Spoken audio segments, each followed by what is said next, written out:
The American healthcare system is broken. Big Pharma charges an arm and a leg for their products, while insurance companies are focused on growing healthcare spending. So I'm always researching ways to take care of myself naturally. And one of the most overlooked factors is improving your blood flow. That means more oxygen, more nutrients to your brain, heart, muscles, and even places that need a little extra help as you age. I use Blood Flow 7 from Juvenon. It works by boosting nitric oxide levels 230% and opening arteries up to 62% to improve blood flow. With just one dose a day, it's helped improve stamina, energy, focus, and supported my heart health, all without caffeine or stimulants. It's doctor formulated, scientifically backed, with premium and all natural ingredients. I wouldn't share what I didn't use. Go to bloodflow7.com/treason or click the link in the description below to learn more today. That's bloodflow7/treason or click the link in the description below to learn more today. These statements have not been evaluated by the Food and Drug Administration. This product is not intended to diagnose, treat, cure, or prevent any disease.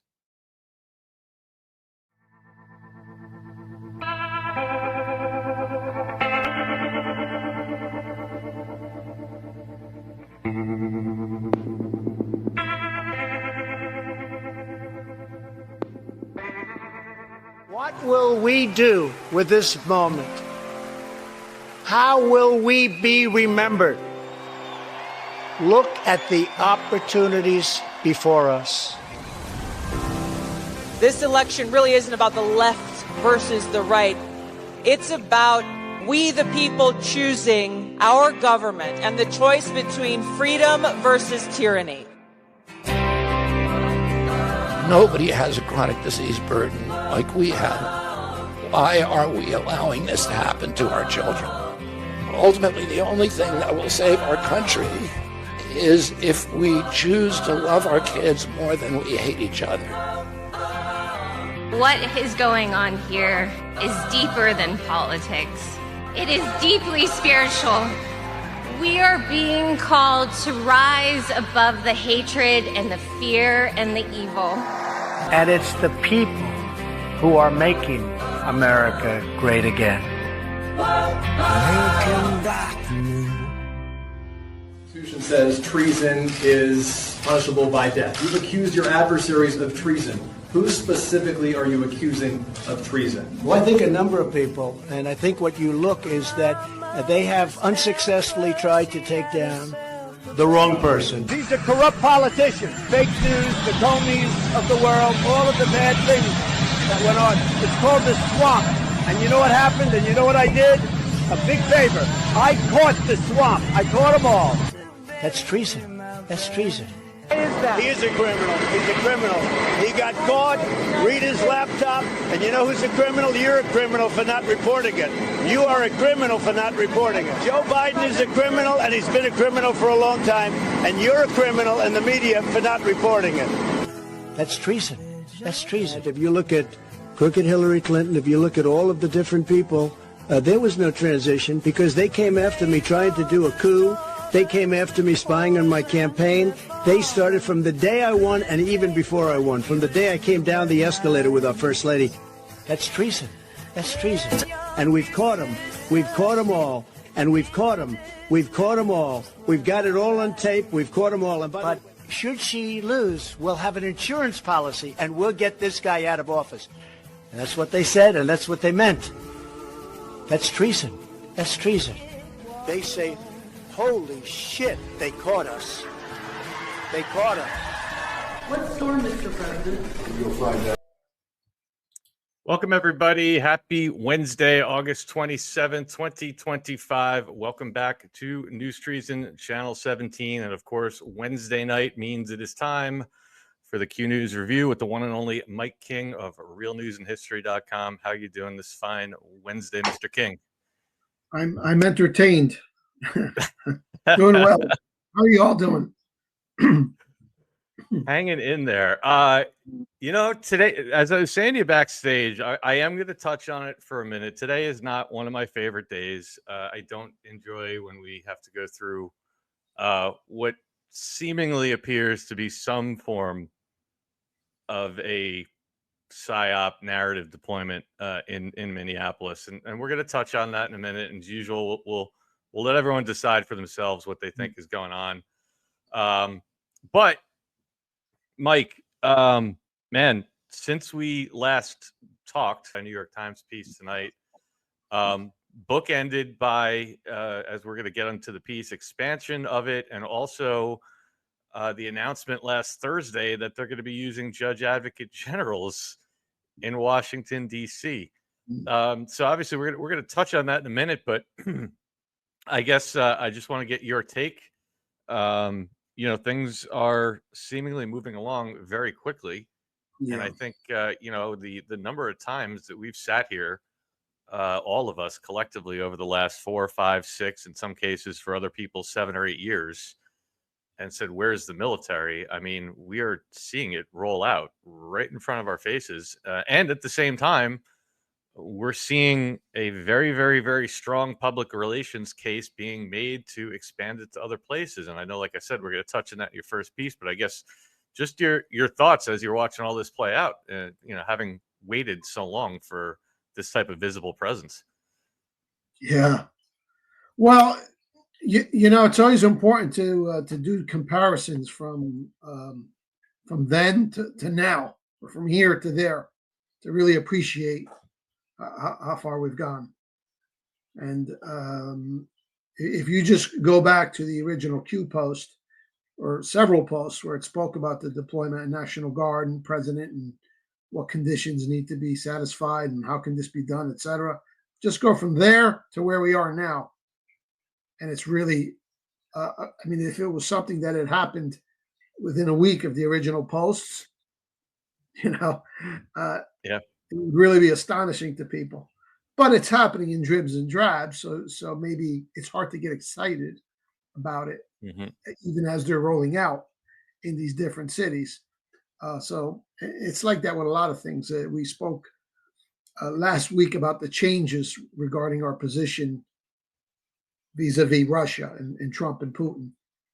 But you compare how it would have been absolutely impossible to have a meeting with Putin in 2016 to where we are now. And you really appreciate the fundamental transformation. It's sort of like, looking at a picture of yourself every day. You're not going to see the changes, but let 10 years pass and see, wow, where'd my hair go? So. Yeah. I was going to, I think maybe Joe and I will touch on this later this weekend, maybe as we look back, but it's an important point you make.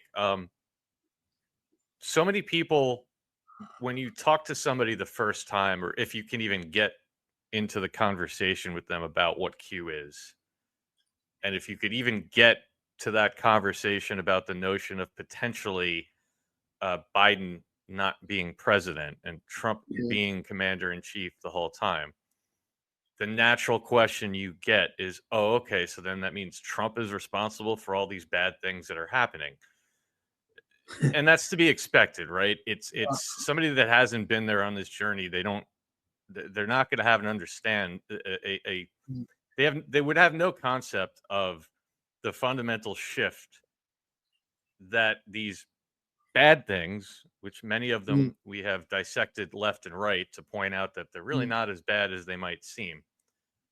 But then you think back, as you said, think back to 2020. Think back to when all the George Floyd riots were happening. And again, how much of it is real, how much isn't, doesn't really make a difference at this point. But if you remember, Trump famously walked across the park outside of D.C.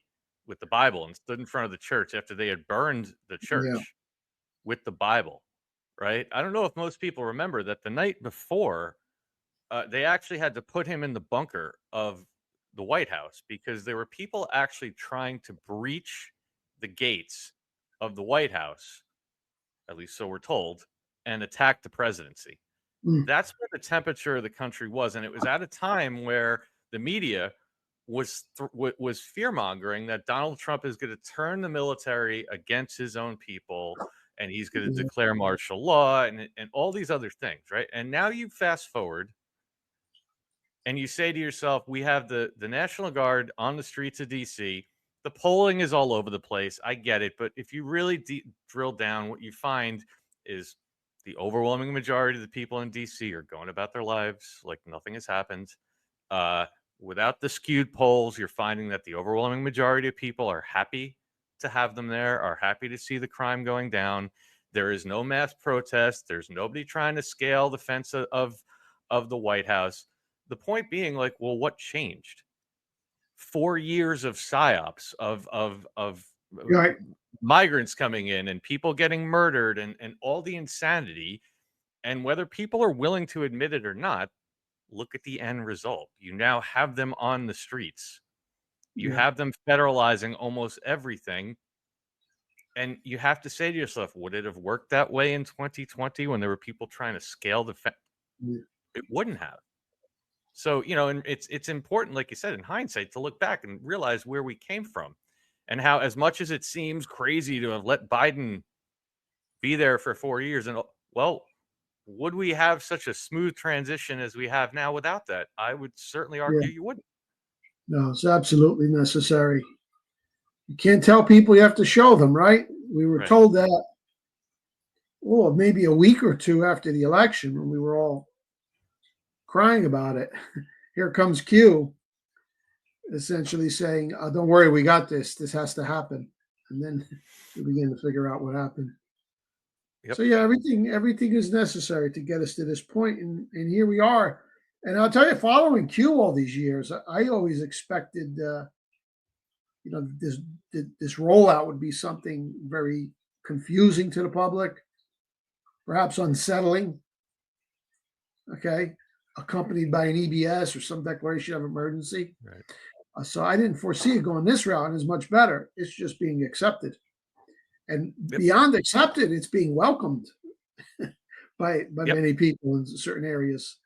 They're saying there's been no murders in D.C. for 12 days. That was on the front page of the Q York Post today. And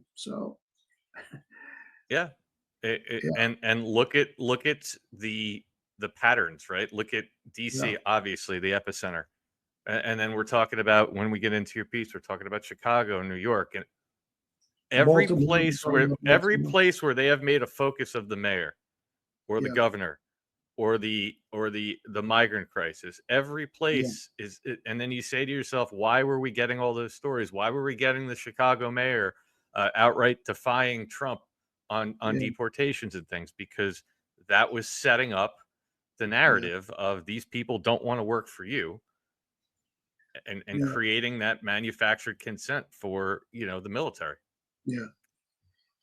I'm going to play a quick, just a 1 minute clip, just because we've these are the things we keep our eyes on.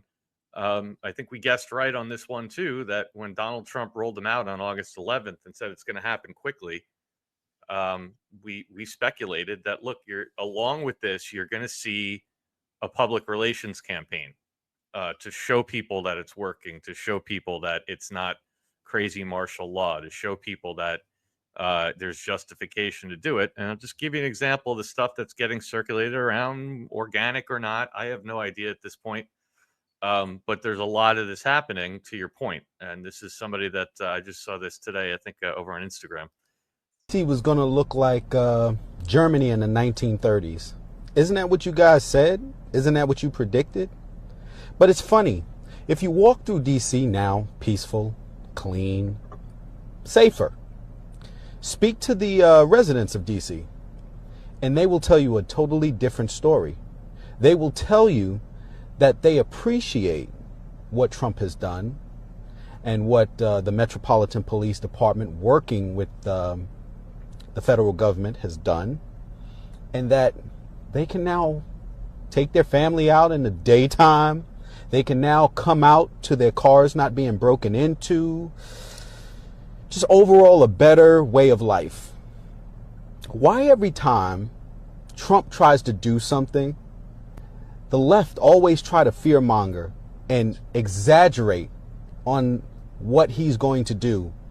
I mean, we're still waiting on the chains that we were supposed to get when he took office in 2016 and in 2025. So I guess we'll still be waiting for those chains, according to the the left. But I just don't get it. It costs you guys less to work with the man. Let him cook. See what he's going to do. I mean, because he's been doing a damn good job since he took office. Wouldn't you say? I think that's a lot closer to reality than anything else you're seeing on the news. Yeah. That's great. It's going to be interesting to see, and I think, the last thing I'm going to say in this is I hate to make everything into conspiracy theory, but look, he's been there barely 2 weeks. Do I really believe that they've accomplished all this in 2 weeks, or are we just changing the narrative to make it appear that way? I would argue it's the latter. And there may be a way to go. I now they're talking about Chicago and Baltimore, New York, and then beyond that, whatever. But I think as they roll these cities out, it's going to be very gradual. I don't think we're going to go to from 3 to 20 overnight. I agree. Look how long ago Los Angeles was. In Los Angeles now, clearly we could see, in hindsight, was the dress rehearsal, the prelude, the psychological preparation. Los Angeles enabled Washington. Washington enabled Chicago and New York. The pace will pick up, but I don't expect 20 cities rolled out all at once. We'll see. We're all anxious, but no one can deny the progress. I think you're right, and that's why I kind of caution people with expectation. Actually, our good friend Denise Volbracht here, I think, just said the most important thing. Court of public opinion is what matters. That's what all this is about. To your point, Mike, who knows? But I tend to agree with you on the rollout, because I think what's going to have to be done is the way they've done everything else, right? You can use, typically Fox News, whether you like it or not, is the bellwether. And where they put your eyes is where things are going to go. So I think they're going to have to make a very public case for Chicago. And then what will you see? You will see the very public resistance from the left. And then they'll go in and it's going to work. And then you're going to move to New York. And again, they're going to have to probably run some psyops to make the public case. Look, I'm going to take 4 minutes and touch on this because I had so many people ask me about it today. I know Rambo covered it on his show in a whole lot more depth. But I'm going to throw Minneapolis into the mix. Look, there's been a lot of crazy stuff that's gone on in there. We had that very strange murder back in June of the member of their house. We know that Minneapolis was the epicenter of the George Floyd situation. We know Tim Waltz was chest deep in all that stuff. I'm going to show you what I saw today in about 3 minutes before we jump into the rest of the show. And I'm going to let you guys decide what's really going on. It's obviously very soon. This just happened today. But as usual, there's just a few very odd things that took place today that fit into patterns of some of these other things. So let me take a minute and play the latest, of 12 hours now of ongoing Fox News, the latest monologue. And I'm just going to point out a couple of things I saw. And like I said, the rest of you guys can decide what we think did or didn't happen today or who's behind it. Let's take a listen to Laura Ingraham. Worst nightmare. You drop your kids off at school in the morning, kiss them goodbye, and they never come back. 2 children, 8 and 10 years old, murdered while praying in their Catholic Mass on their 3rd day of school. 14 other children, ages 6 through 15, and 3 parishioners in their 80s were also hurt when a crazed gunman sprayed bullets into Minneapolis's Annunciation Church. Just going to pause it very quickly. Keep that word in mind that she's using, sprayed bullets, because they keep saying that all day. Sprayed bullets. Keep the word sprayed in mind, and we're going to come back to that. This morning. We just got into Mass, and it was like 3 minutes after. It was very scary. It was like my friend got shot in the back. He's in the hospital right now. It was super scary because like we've never practiced it in the church.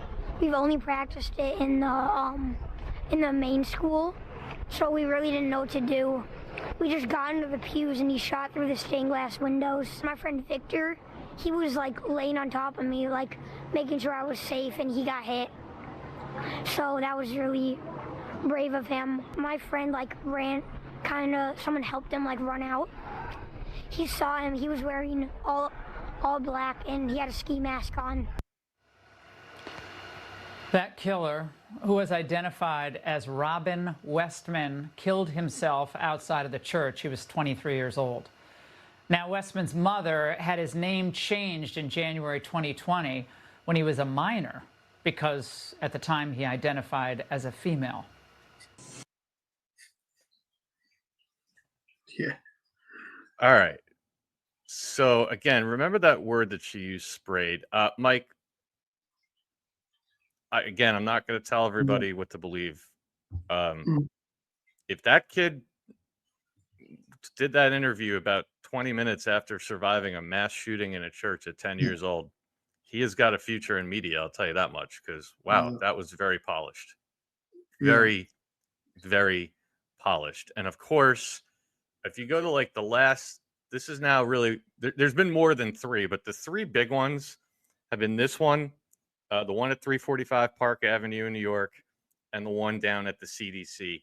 I think 2 out of 3 of them were trans, but all 3 just conveniently killed themselves after it was over. All 3 of them. That was the first thing that jumped out at me. The second thing, obviously, how many people were injured? There was, of course, 17 people injured.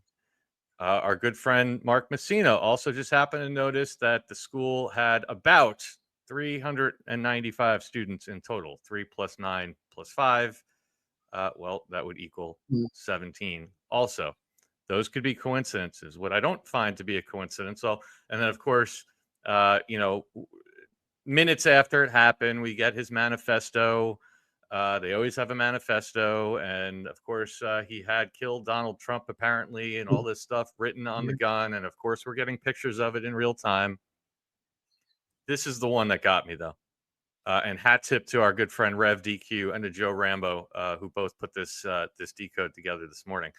Donald Trump truthed at 10:47 a.m. I've been fully briefed on the tragic shooting in Minneapolis. The FBI quickly responded, and they are on the scene. The White House will continue to monitor this terrible situation. Please join me in praying for everyone involved. 10:47 a.m. Look at drop 10:47. It talks about Hussein aiming the gun. The important point is Hussein is aiming the gun. Now that alone would be interesting. Coincidence that he's talking about the shooting and banging off a Q drop that talks about a gun? Maybe. Where I don't find it coincidence. Remember I told you guys, remember the word spray? Because everyone keeps saying they were spraying bullets. It was even printed in the headline. Shooter pepper sprayed. So he hits the drop 1047, which first mentions a gun. What else does it mention in drop 1047? Spray. Yeah, spray. So that's odd. These guns don't spray. A fully automatic machine gun would spray. Right. But a regular gun, even automatic rifle, they don't spray. It's one bullet at a time. The spray is a propaganda term they would use to describe the mass shootings in the past. Give people the impression that it's like a Rambo gun. It's one bullet at a time. Pop, pop, pop, pop. That's not a spray. Right. So that word, and unfortunately, I did keep the news cycle on for a few hours, and everyone was using that same word. So this headline came out at 11 o'clock this morning with sprayed, pepper sprayed, and then Laura Ingraham, that clip I just showed you, was right before we came on the air at 7 p.m. Eastern. They're all using that same word. So what are the chances that Trump talks about the shooting and it hits a drop that talks about a gun and spraying? Again, I'll let the rest of you guys decide what you think is or isn't happening here. I know what I tend to think. I could certainly see that this is what was the impetus, the final straw in bringing the National Guard into D.C. It was big balls getting attacked. Well, now we have this. Is this justification for that? And there's a lot more to it. Again, I don't want to take up the whole show going through it, but since it happened today, I wanted to address that. And of course, just to remind people what Q says about this, drop 816, why school shootings What is more precious than our children? Emotional pull. Yeah. Distraction event. Gun grab event. D, security. Why would locals go along with such a sick, organized event? They, meaning the intelligence communities, must control the local police, the school, the county officials, etc., for it to work. Why? Money, federal aid, and donations. These people are sick, Yeah. and what's that link point to in the one drop, the one major drop where Q is talking about school shootings? What does that blue link point to? Well, it points to a story about Sandy Hook, the mother of all school shooting psyops. Yeah. Yeah. They're beating them at their own game. And you know, with these school shooting or just general mass shootings, going back to maybe the Aurora Theater, that was even before Sandy Hook. It seemed like there was like one every few months when Obama was president. But I've always had the same approach that my spider sense goes off. This is an op, but you have to be professional and put that aside, and then look at some of the data. And inevitably, invariably, in every single case, you start to put it together and you could discern this was an op. This doesn't add up. This is fake. And then you see the crisis actors and so on. But now the Q operation is doing it. And I had the same reaction today when I heard it. I said, this is probably an op, but I have to put that aside and let me pick out pieces of data. And there you have. The kids were praying, shot by a trans. I mean, you couldn't write a better script. 17 wounded. Now you just pointed out Spray. That kid was scripted as hell. I mean, his mates are dying all about him, and here he is, just cool and composed. And did you notice the size of the cross that Laura Ingraham is wearing? Yes. As she's getting, she generally wears a cross, but I mean, this is like straight off of Calvary Hill, and I think it was huge and bright shiny gold. So the comms all over the place. Yeah, I'm calling this one an op. The kill Trump on the gun. Yeah, I would bet money on it. This is an op. And you know, this is how they get people, because it's such a horrible event.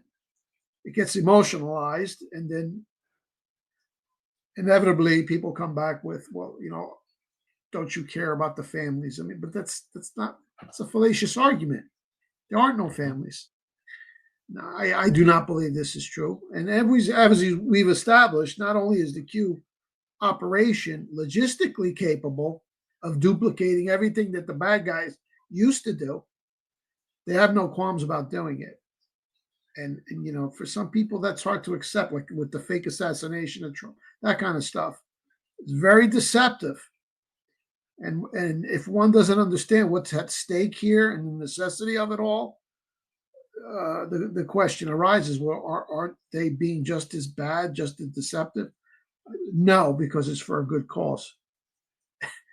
And there is no alternative. I agree with you. And that's a tough thing, I know, for people to get on board with. But the bottom line is, at some point, Q didn't highlight this for no reason. Yeah. At some point, this stuff is going to come back around, and the question becomes: it's just like we've talked about, Mike, with JFK. Why was the Trump assassination so important? Because at some point, it's going to be revealed to the public that that's the extent to which the deep state will go to stop him. But you have to make it current. The news cycle, the way things work, and the way people are distracted, you need that emotional pull to activate people. It's not going to do any good to stand up there right now and be like, hey, by the way, remember that school shooting 10 years ago? Well, they staged that to grab guns. Now, people would be pissed off by that, but it's not going to have the same effect as when they're living through it emotionally. And then they come to find out, I have a feeling this guy's going to be in the middle of it. Let's just take a listen to Tim Walz in his own words. Weapons ban, but it's only later in your political career did you change your position. Why? Yeah, I sat in that office with those Sandy Hook parents. I've become friends with school shooters. I've seen it. Look, the NRA, I was the NRA guy for a long time. They used to become friends of school shooters. Yeah. Remember that? Yeah. So I think you're exactly right. It's not fun. I don't like having to sit here and listen to the same, you know, emotional tug all day on the news, just so that we can do the rest of our jobs. But it is a necessary evil. So Yeah. let's see how this one plays out. And, I'm sure they'll be on to the And next it's one. going to play into one of the stories that we're covering tonight Yeah. in Here terms of the effect it's going to have. So, we have somebody brand new in the chat saying they know the family. That happens every time every a new time. person pops in the chat, and they always know the family. Yeah. Well, again, Yeah. you guys can all decide for yourselves what really happened there. Yeah. It is always amazing that no matter when there's an event and my little show decides to talk about it, somebody brand new finds their way into the chat or the comments that knows the family. Well, it's one or two possibilities. I mean, you have the shills. In this case, the shills, I guess, are doing good work. But I think more often than not is you have a case of members of the 60,000 man secret army embedded in communities, assuming the identity. Yep. And when something happens, there will be within 1 or 2 or 3 degrees of separation, thousands, tens of thousands of people who know somebody or know somebody who knows somebody. I mean, if something were to happen to me, right? I think if there would be tens of thousands. I don't mean people who watch my show, but like the local mechanic could say, I knew that guy, Mike King. Yeah, he got killed, right? And how many people does he know? The local guy, and it's exponential. So, I do believe some of these claims when people say, I actually had a real life experience with this. I don't know if it was on your show or the Patriot show, but I had someone contact me and say, "Oh, I'm the aunt of that boy, of that young man who was killed overseas." And I said it was an aunt. And then I looked up her email address and I find that she's been one of my readers for years. She bought books. So I'm like, okay, this is not a shill. So how do I handle this? Maybe I'm wrong, but I wrote back to her. I said, is there some more you could tell me about him? Could he have been involved with intelligence? She wrote back, Mike, you got me thinking. There was something fishy about my sister and my nephew, and this and that. And now I'm seeing it, and they were evasive. And I talked to her, and she doesn't even seem that upset about it, and blah, blah, blah. She blew her mind. So that's the kind of stuff that happens. You've got all of these operatives. Remember, that's a 60,000 man secret army that we know of, at least. So, and this happened in Sandy Hook, too. These people were actually embedded in the community several years in advance. They bought their homes for $1, and then they get to know people in the community. And those are sincere people.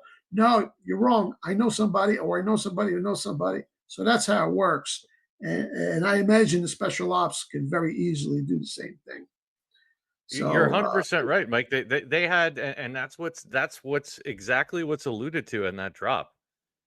That's why Sandy Hook. I tell people if you study nothing else besides what we talk about here, if you study no other psyop, not even in some ways bigger than 9/11, you need to study Sandy Hook, because you watch that press conference where there's 30, 40 people standing up. It's the state troopers, it's the coroner, it's the undertaker, it's the doctors. And you know who the last people to get the memo that it didn't really happen? The people that lived in that town. Yeah, absolutely. That's the sick part about the way this is run. So, and that is why the secret army is so important to study, because you're 100% right, Mike. If somebody tapped you on the shoulder and said, "Hey, Mike, we need you to do something for your country. I need you to disappear for a year," we would all be sitting here like, "Yeah, I knew that Mike King guy. He got killed. We would think you got killed." Exactly. Your own wife wouldn't even know. That's just the way it is. I mean, that is the truth. Your own wife that you share a bed with, if you were in that secret army, wouldn't know. So another day in PSYOP world. I just got one more quick follow-up I want to play, Mike, just because we talked about this last week. Mike, I don't know if you saw this today, but our good friend, I think, wasn't it just last week we were doing a piece on Israel? I believe it was either last week or the week before. And so far, you seem like you're being proven correct on the Israel situation more so every day. Benjamin Netanyahu, or whoever the character is, was on the PBD Patrick Bet David podcast. Big podcast. And I've highlighted a number of clips. I don't know if the guy's read in or what the actual logistics of it is, but he is one of those people that I believe one of those podcasts that gets used to put things out there. And this went pretty viral today. Listen to Bibi Netanyahu talking about Israel and the Five Eyes. I thought this was very interesting. I just wanted to show this to you as a follow-up to what we talked about last week. Produce these incredible weapons that we share with the United States. We produce intel that is invaluable for the United States. You're familiar with the Five Eyes, Patrick? You know what that is? You know all these countries that are part of the American intelligence system? Well, there's a sixth eye, Israel. It's a very powerful eye, and we share our intel with the American intelligence services, and that's why the bond is so strong. It's not only a bond of values of our common Judeo-Christian civilization, and it is really a war of civilization against the barbarians that we're fighting, but it's also a bond of utility, of great success. That partnership is very, very strong. I know it's challenged all the time, but it's very, very strong. And you should talk to some of the people in the higher places in the Pentagon. I wish you could talk to the people who share our intelligence or the weapon systems that we share. I think that you'll discover that they appreciate, as we appreciate enormously what America gives to us, and they appreciate what Israel gives to America. Saying the quiet part out loud that Israel is the sixth eye. Yeah. Wow. Yeah. Wow. He also mentioned that Iran has the capability now to hit the East Coast of the United States. So, yeah. Yep. Let me. That's only 45 seconds. I might as well run that because again, you were saying they're going to isolate Netanyahu. They're going to isolate Israel. We're what, 2 months out from the B2 operation. Yeah. And look at here we go again. He's beating the war drum on Iran and their ability to hit us with a missile. Fighting here, not only our war, but the war of our Arab neighbors, the war of the Western countries. They're developing now ballistic missiles that can reach deep into the heart of Europe. Their plan is to develop, the next thing is an ICBM, an intercontinental ballistic missile that will reach 8,000 kilometers. You add another 3,000 and they can reach New York. Where are you broadcasting from, by the way? Fort Lauderdale, Florida. Yeah, they can reach Florida, Fort Lauderdale, New York, Washington, Boston, and after that, any other city in the United States. And they intend to put nuclear warheads on these ballistic missiles. So this is a fact. And the main fact that I want to say is that we're fighting in many ways the war of the West, the war of Western civilization against these barbarians. And our victory will be your victory. So Israel is fighting. Didn't we just knock out their whole nuclear program, and now all of a sudden here he is 2 months later, fear mongering intercontinental ballistic missile? That's a straw man, BB, because he's even more absurd than the real one. Yeah. So really, to me, a program like that actually does more damage, and that's the intention. To hear these claims that they're old. No, nobody believes Iran's going to attack the East Coast of the United States. It just sounds absurd. So, but that continues every day. I follow the New York Times, the paper of record. It's almost, there's not a day goes by, or maybe not a 48-hour period that goes by without the latest horror story from the so-called war in Gaza. Much of it on the front page. Yeah, they just had that one the other day that was plastered all over the news, which did not paint Israel in a good light. They showed live on television what looked like people rescuing children from a hospital, and you literally see supposedly the missile come in and strike them rescuing children. Like not a good look on the world stage for them at all. So it's going to be interesting to see how the rest of that plays out. All right, so we're going to touch on we're going to jump into three pieces from Mike at Real News and History tonight. As I mentioned earlier, the first one from the Anti-New York Times is about Trump expanding the use of the National Guard and how he's been recruiting civilian helpers. The second Anti-New York Times piece is titled "The Q Operation is Strangling the Democrat Party to Death." And then we are going to finish up with a historical piece titled Democracy at 30,000 Feet. As we do each and every Wednesday, we'll also tell you a little bit later in the show how you can get some more information and Mike's books at realnewsandhistory.com. I wanted to highlight this comment here. Sadie Girl, hi everyone. So excited that I finally caught a live show with Mike King. I bought his digital version of the book package a long time ago. It's so worth it. I want the physical copies now. So welcome, Sadie. I'm glad you could be here for a live episode. And let me ask everybody that's tuned in, as you always do, help throw this episode up on the leaderboard where you pretty much put it every week.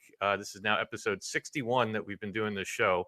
And I'm pretty sure we've been in the top 15 at least every time, and that's because of your incredible support. So if you could hit that heart button over on X and the thumbs up on Rumble, we greatly appreciate it. That is the best way you can support this show. So I'm going to get to my two sponsors before we jump into Mike's stories. And the first one is our friends over at GDR Labs, makers of all natural canoladine, which is natural pain management made right here in Atlanta, Georgia, in the United States. We're going to hear from them and come right back. If you suffer from daily pain, please listen closely. Folks, the tides are turning. It's no secret that Big Pharma isn't interested in your relief. They want you hooked on pain pills forever, profiting billions in the process. Their motives have been unmasked, and a natural pain solution has taken hold throughout the United States. That solution is named canoladine, which may be your ticket to a life without pain. Chances are you've already heard somebody talking about canoladine, as it's changed the lives of hundreds of thousands of Americans. Over 2 million bottles were shipped last year alone. Why is it so popular? This drug-free innovation has been studied for 14 years, and it gives you pain pill level relief without the side effects, grogginess, or risk of addiction. No synthetic pills, no injections, and no expensive doctor visits. In fact, it's 1/10 the cost of traditional pain management. Scientists are calling canoladine nature's morphine, and it's the only substance ever proven to activate your body's natural pain molecules, the very same ones upon which pain meds are designed. This means you could be 7 short days away from a life without pain. Here's the deal. Until midnight, you can try it risk-free for 90 days for just $1 daily. No subscriptions, no gimmicks, just honest and powerful relief. Remember, authentic canoladine is only produced by one company in the world, GDR Labs, and every bottle is small batch manufactured right in Atlanta, Georgia. Thousands have vocalized their success with canoladine, and you could be next. But hurry, due to demand, this special pricing expires at midnight tonight. Try canoladine for less than $1 today. Go to trycono.com/treason or click the link below this video. Break free from Big Pharma. You have nothing to lose but your pain. Our thanks to GDR Labs. And I want to give a special shout and thank you to our friends at Rumble. Rumble is the company that facilitates a lot of these sponsors that we get. They're making a lot of efforts to help compete with YouTube and do a little bit more to support all the different creators that work so hard on here. And they do allow us to pick and choose which one of these sponsors we want. They send us samples of everything we get so that we can try it before we show it on here. So our thanks to Rumble for that. I also wanted to, there was one comment I just saw go by and somebody said, so if this is all a movie, where is this headed? What is the end result? And I would say the simple answer is the end result is D-Class and justice. And maybe movie isn't the greatest word. Maybe we should think of it more like a multi-season series, like the Sopranos or something. Because a movie does sometimes imply that there's a definitive end and a crescendo. But I think if you stick with us and pay attention and all the different good podcasters out there, you'll get a good idea as to where all this is headed. Because I'd say certainly since we hit this summer, we are squarely pointed towards D-Class and justice. And let me just get to my second and final sponsor tonight. Before we get into Mike's stories, we're going to start with the National Guard. We'll hear from our friends over at 17switch.com. Nearly everything you find in the supermarket and the pharmacy actually belongs to one of the 10 companies here that dominate the world marketplace. Every dollar you spend in these stores is literally funding our own demise. It's funding the companies that hate us. It's empowering the companies that are actively poisoning us. It's enriching the companies that don't support the patriot movement the freedom movement, and everything that you and I stand for. There is a better way to shop. There is an independent, Patriot-owned manufacturer that makes clean, safe, and natural products and does so right here in the USA. Are you currently buying things like this? I know everybody does. These are just a few of the items that we buy every month and a handful of nearly 500 clean and safe products that you can find at 17switch.com.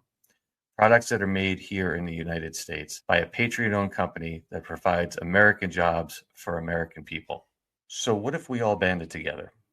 What if we all started switching away from these big conglomerates that wish to do us harms? The big conglomerates that conspired to stop RFK from being confirmed, and the big conglomerates that are actively working with the media to try to stop the truth from coming out about big pharma, big food, and all the things that they have done to make America a much, much less healthy place than it should be. So what are we waiting for? Don't put it off any longer. Like everything, you don't have to take my word for it. So please, go to 17 Switch, get the information, get empowered, learn how it will make your home a cleaner, safer place, and learn how we can all band together to make a difference to get the truth out and to defund the cabal. All right. And our thanks to our friends at 17 Switch. Mike, let's jump into it. We're going to tell you guys a little bit later how you can get Mike's emails with these articles to your inbox every day. But we're going to start with an anti-New York Times piece that was published on August 26th titled "Trump Expands the National Guard Role and Recruits Civilian Helpers" from Real News and History.com. Well, there's the headline. Trump orders major expansion of National Guard's role in law enforcement. And for a couple of years now, the New York Times, which I now call the Q York Times, and they're the paper of record. The rest of the media follows it, even though now it's continuity of government controlled by the Q operation. That's still the same dynamic. They all follow the New York Times. And they've been prepping for years, almost getting people to accept or acquiesce to the coming deployment of National Guard and military. And we're so far beyond that now. I mean, everyone's accepting it. Nobody's protesting it. And now it's going even to another stage where there's a lot of people who are applauding it, you know? But the New York Times leading the media has brought us to this point. And without that support, this may not have been possible. Because you imagine if you still had fake news, the hysteria, which they would be whipping up over this deployment. That's exactly right. And there's the difference between 2020 and now, just like we talked about. And I'm actually really glad you picked this to do tonight, Mike, because we didn't get to cover this on D-Class on Tuesday. And it's weird. Initially, this story you're about to go into kind of got a little buried in the news cycle on Monday, even though Trump signed a bunch of executive orders. For some reason, we were getting a steady diet of burning the flag and things like that. But where you're going to highlight here, I don't know if everyone really caught on to this one yet. And I think this what you're going to bring out here is pointing to a major escalation in what's happening. So. Oh, yeah. And I was not expecting this either. The Q is full of surprises, isn't he? Or aren't they? But look at the subtitle. An executive order released Monday directs the creation of specialized guard units to quell civil disturbances and seeks civilian volunteers to assist federal agents in Washington. So that is a major escalation. Civilian volunteers. So now we're going into an auxiliary type of force. And maybe that's when Mars will come into play.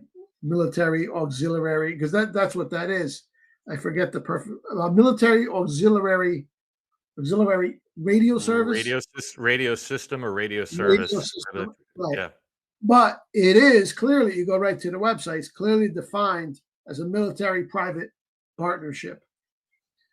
Okay, so that's the kind of stuff we can expect to see. That would be a major escalation and definitely consistent with the Mars hypothesis and Elon Musk always wearing that Mars shirt. Okay, and now you start to get into public communication, EBS, things like that.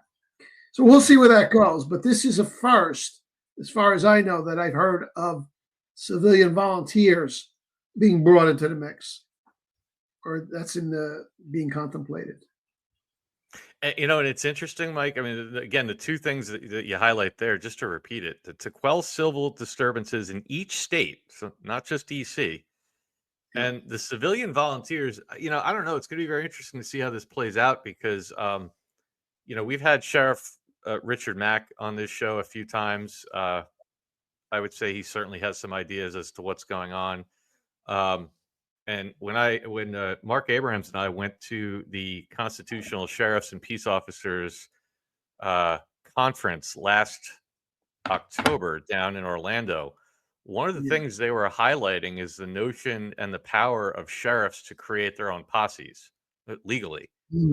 So, I'm wondering if we're seeing some things merge together here. And where these civilians are going to be coming from. So very, very interesting piece there. Yeah.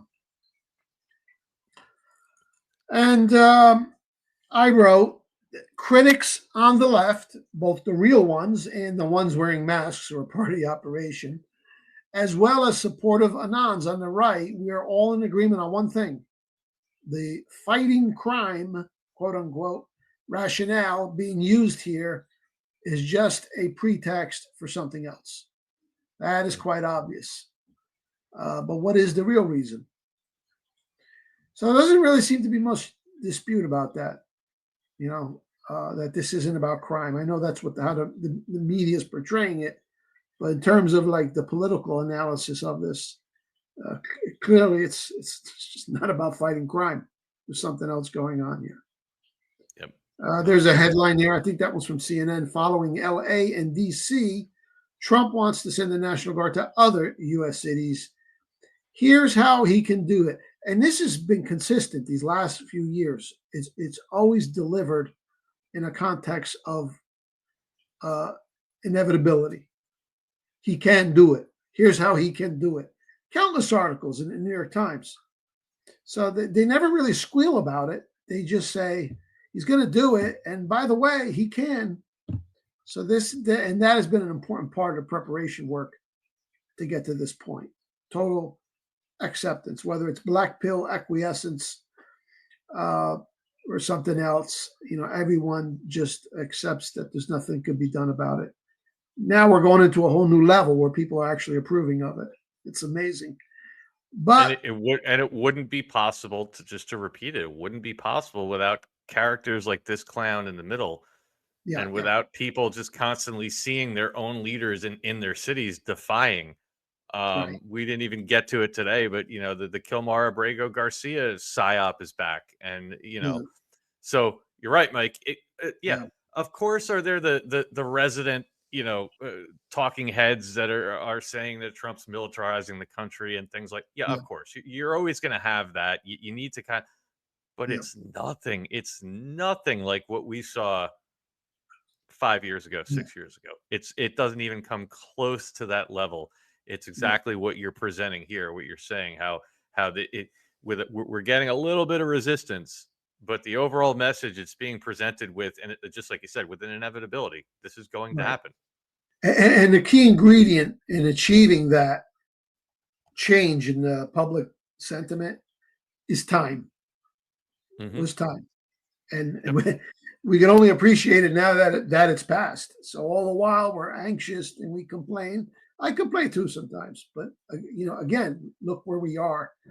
It could not have happened in a matter of months. It takes time. It's still going to take time because this here represents, when you put it in a historical context, represents the unthinkable. The deployment of National Guard across the country, augmented by, they're talking about regular military, that's in the works, and now they're adding it to civilians. It's unthinkable.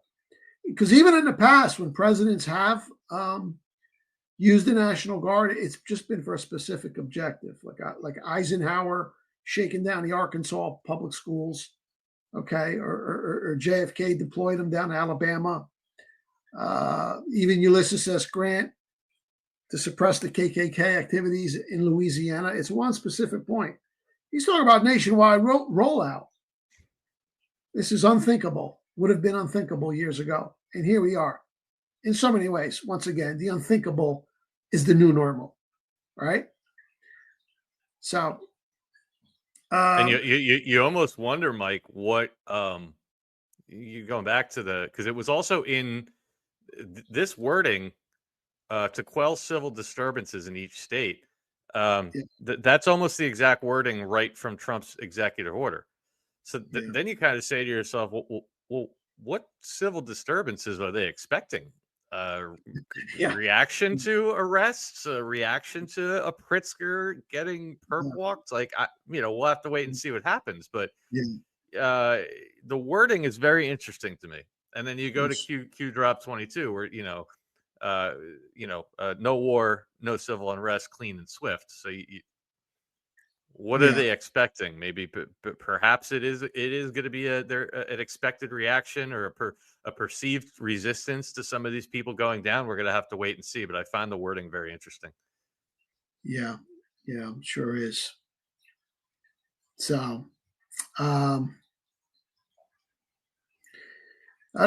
don't know. We'll have to see what cities are next.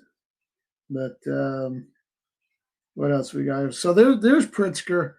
Again, I don't know if it's him or if he's under submission. But he's another one of these characters who's being used to incite the insurrection, just like Gavin Newsom and et cetera. And that's going to be a necessary part of this when the confrontation comes. So he's talking about suing, which is all legalistic. I don't know, what he could actually do to stop this. But at some point, it appears they're on a collision course. And that's all according to script. And I don't know if this means anything, but we know as Anons, there are certain terms that are, etched in stone for us, many of them. One of them is clean and swift. We all know that. And what we're hearing now a lot in the news again is Taylor Swift. Yeah. Now she just got engaged to a fellow named Kelsey, the football player. And I've been telling you, I smelled that, and I don't know the purpose of it, but I've been saying for years that's an op. This romance between the football player and Taylor Swift. There was just something about it, the way they pushed it, the way they publicized it. You feel it instinctively. I've always felt Kelsey and Swift was an op. Now they just got engaged. Yeah. Anyway, clean and swift, Kelsey and Swift. If you switch the letters around in Kelsey, it's close to clean. So I wonder if this is an indicator that clean and swift is coming. And then you have James Comey did that ridiculous video last week about Taylor Swift. Right. What is up with Taylor Swift? You remember have you had Donald Trump coming out a few months ago, just randomly out of the blue, truthing out, "I hate Taylor Swift," and there was comms around that. Also, again, Taylor Swift. Yeah, and they seeded it. I have the clip, but I don't have time to play it tonight. I think it was. I want to say it was last spring, maybe last winter, maybe the winter of 24. You had Jesse Waters come out and do an entire monologue on how Taylor Swift is a, quote, Pentagon psyop. Yeah. He did that piece. Yeah, he did a whole piece on that. And then since then we were getting all the Trump things and yet. So I agree with you, man. There is something to it. I don't know exactly what, but you're absolutely right. It's one of those things that your spidey senses go up and it just reeks of a psyop. It absolutely reeks of. Did you see the clip going around today where that a college professor was so excited about them getting married that he canceled class? Wow. And it went viral. How about the Super Bowl? They kept showing, or during the playoffs, they keep showing her. I don't even watch football. And yet I was aware of that because they're showing it on replay. Okay. And then at the end of the Super Bowl, they're hugging and kissing. And it's just a weird couple. I don't know. I absolutely knew there was a psyop involved with that. And we know these days, the only people doing the psyops are the good guys. So it's a Q-op. So is Kelsey and Swift a play on clean and swift? We'll have to see. But they just they were in the news big time today because they just got engaged. Yeah. Yeah. Yep. So clean I and would swift. agree. Oh boy.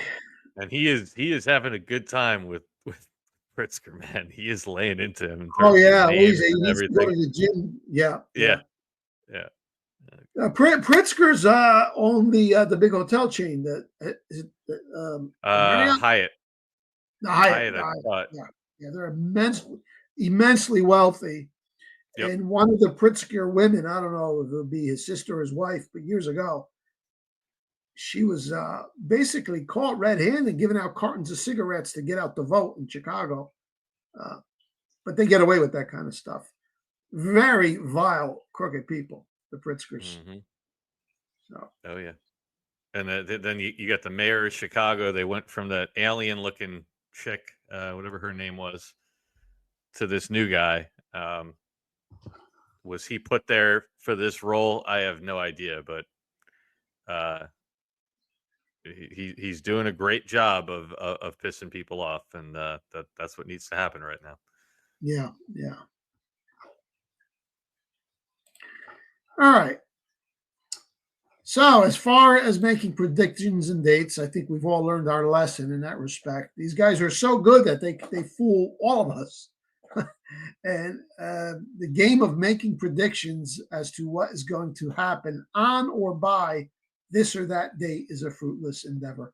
Now, I know the fellow asked before, where's this all going?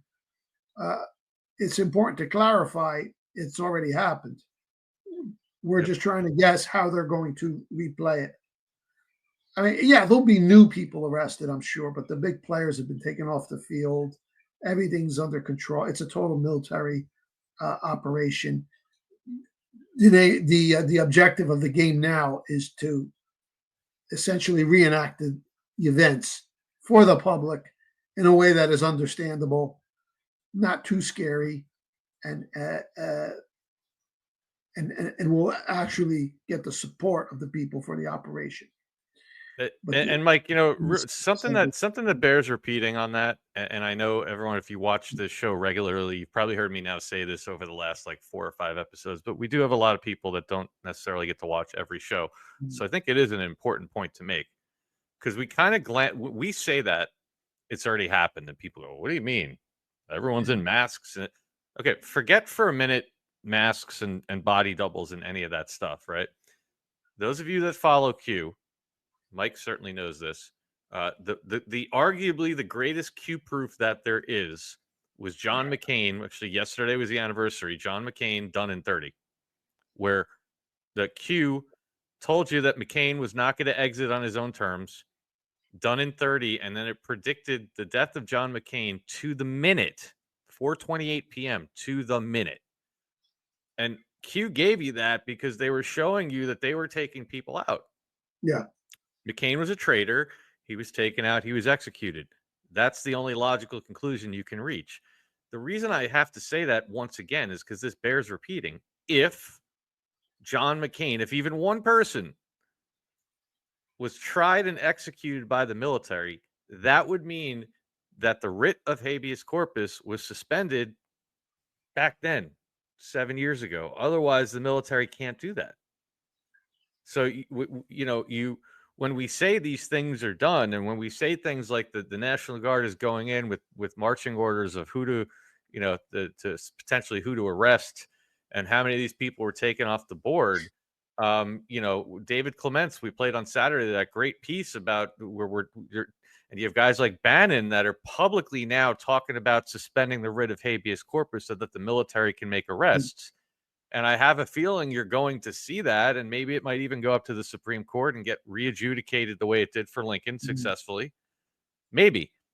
But the point is, if even, we could sit here and argue all day how many people are actually gone and not. But the bottom line is there's 500 and something thousand sealed indictments, and we have evidence from Q that certain people were taken out, and that can't happen without them being identified as enemy combatants and being taken out. So that's why we're always saying that, this stuff is done, because we have evidence to support it. And then you have to think, well, if they already did some of this stuff, what writs were suspended, what peds were, what things were already done to justify that. I can promise you the military didn't just go and snatch McCain out of his house and execute him. Q told you everything was going to be done by the book. So sorry to sidebar on that, but I think it's an important point to make when we talk about this. And every dog has his day. You mentioned Dog Day. That was the day where every newspaper in America exploded across the front page. The tragic death of John McCain. A National Dog Day. Dog Day. And in conjunction with a post about McCain, Q said every dog has his day. Oh, there's no question about the fact that he called his shot on McCain. So, unfortunately, he got a hero's death. Although he was denied burial in Arlington. That's where his father, an admiral, is in Arlington. His grandfather, also an admiral, in Arlington. And McCain, the war hero, right? Shot down over Vietnam. He's not in Arlington. They buried him at Annapolis. Okay. And don't forget, the Q team gave you the clues. Meghan McCain went out a couple of days later and said, "My father, you can't kill him again." On The View. And then was it Dennis Kucinich? I forget which guy it was. When Kasich. John Kasich. Yeah, he said, it's only been 4 days since McCain was put to death. Like, what? Yeah. Those are your little cues. Those are cues. I guess we don't have to call them clues. We'll call them cues. You put all that together. That was the beginning of the Great Purge of the Republican Party. Yep. And now being followed by the imminent obliteration of the Democrat Party. Yep. But here's two things we know for sure. That the hammer, or mostly what I like to call the Great Replay, will drop one day, with National Guard and regular military deployment serving as the indicator. That is the climax. And it was told to us by Q. And now here we are. So we've got to be getting close. Don't ask me to define close. I'm not going to take the bait. And secondly, the other thing we know, the other certainty, is that the White Hats clearly do not want us to know the specific where, the when, and the how much of it will be disclosed parts. They just don't. They've thrown out so much misdirection, and we've taken the bait. And now you understand the game they're playing. They're concealing this. They're still concealing this. This is the essence of military operation. What does Sun Tzu say? Keep your plans as dark as the night, or something like that. So they don't want. Forget about the public. They don't want anons knowing. It's clear to me as far as the timing. So that's why I have permanently sworn off of dates and speculation. You just don't know. Just let things play out and then look back at the week in review and see the unmistakable progress each week. Here we are. Exactly right. National Guard's rolling out. That's exactly right. Yep. And there it is. Again, a Q classic, 22. Who controls the National Guard? Why was the National Guard recently activated in select cities within the U.S.? And it was not at that time. But this is prefacing the movie. Can the National Guard work in coordination with the Marines? Yes, they can, if the Insurrection Act is invoked. A lot of talk about that. Do conditions need to be satisfied to authorize? What former president used the military to save the republic, and what occurred exactly? The entire Civil War was fought under the authority of the Insurrection Act. Okay, and I believe I maintain that the Insurrection Act was truly declared on January 6th, 2021. So any subsequent declaration is just going to be a replay for the public, because that explains how Trump is doing this stuff. I mean, he's federalizing the National Guard right before our very eyes. Only state governors can act within their states, but across state lines, you have to have the Insurrection Act. And now they're talking about the regular troops and so on. And there it is. The masses tend to panic in such situations. No war, no civil unrest, clean and swift. Jared Kelsey and Taylor Swift, I don't know. But there's something. That I know for sure. There's something about Taylor Swift. being put in our face constantly. And it can't be because she's a deep state diva. Let's say she was. Why her? Why not Beyonce? Why not Lady Gaga? There's a million of them. Yeah. You know There's also the SWIFT system, which we're replacing. That's another angle to it. Yeah, Like, there's something there. Yeah, there's something there. All right. So that just real quick, that 1, 2, 3, 4, fifth line. What former president used the military to save the republic, and what occurred exactly? That's where I'm getting the suspension of the writ of habeas corpus from. And then when it says what occurred exactly, is remember the Supreme Court initially came out and said, no, you can't do that. And Lincoln did it anyway. And then after the fact, it was adjudicated and it said it was constitutional. So might we see a public declaration and then we get the resistance and the you can't do this, and it runs up to the Supreme Court and the Supreme Court rubber stamps it? The Supreme Court with a Q, as Mike says. I could see maybe that happening just to cement it for the public that everything he's doing is completely legal and by the book. But we'll have to wait and see. Yeah. The Brennan Center for Justice at New York University School of Law. Okay. This is actually from last year. When former President Trump says he would conduct mass deportations of millions of people if elected, some of his advisors talk about deploying the state's National Guard to help carry out the task, even in states that oppose this extreme immigration policy. But would he have the legal authority to do that? The answer is yes. And this is establishment left wing here. Brennan wow. He was one of horrible Supreme Court justice. I think he was one of Eisenhower's picks. The answer is yes. It is legally possible under the Insurrection Act, an outdated law that is in urgent need of reform to prevent abuses of power. And this is echoed numerous times in the New York Times, and it's also one of the Q posts. So, there it is. I had not seen that debate about whether or not he can do it or not, and they've made that clear that he can. We're so far past that. And then the question becomes, Mike, every time we scalpel back into this operation, we start to figure out that there was pieces put in place earlier and earlier. So then you say to yourself, well, wait a second. If the Insurrection Act is an outdated law that is urgent need of reform, how come none of the Democrats and the deep staters ever reformed it? Why didn't Obama and his clowns ever reform it just to make sure? That's interesting, right? Yeah. But I had never seen that from the Brennan Center. That's I would think that they probably envisioned a day when they would be the ones wielding that weapon. Okay. Mm-hmm. And as for Biden not doing anything to deactivate it, he's on the team. He's on our side, whoever that name was in a mask. But a lot of these potentially dangerous power grabs that have been out there and would likely have been used at one point or another. Now that power is in the hands of the white hats. Mm-hmm. So that would explain why they would not want to revoke the Insurrection Act. How come this talk only started now? That's right. Yeah, they're just butthurt because they ain't the ones wielding that weapon. And like we were pointing out over the weekend, one of the shows we did, there's 9 different ways from Sunday to split this, right? You have Article 2 powers, you have the Insurrection Act, you have presidential emergency action documents. Yeah. I don't even know if we're ever going to know which one they used or if they used all of them.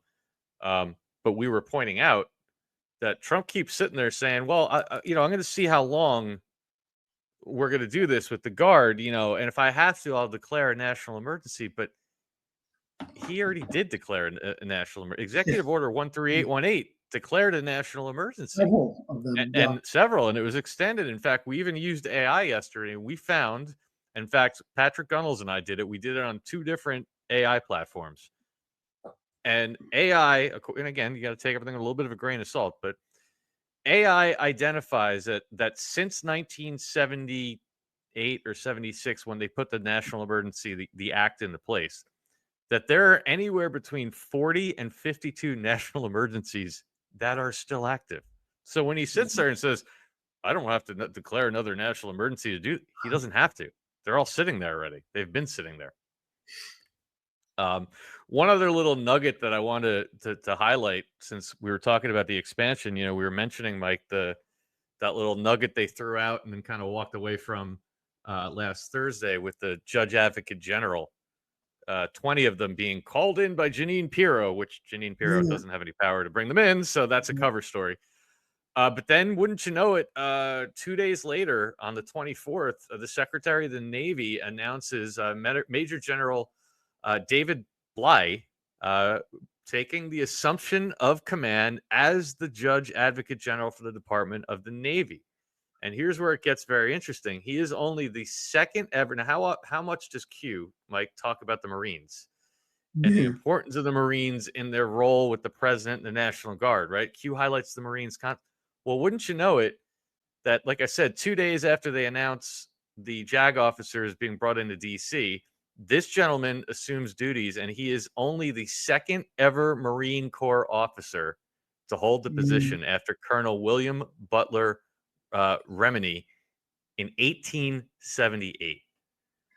So the fact that they announced 20 JAG officers coming into D.C., and 48 hours later, the Secretary of the Navy appoints a Marine to head up JAG, that is some major signal.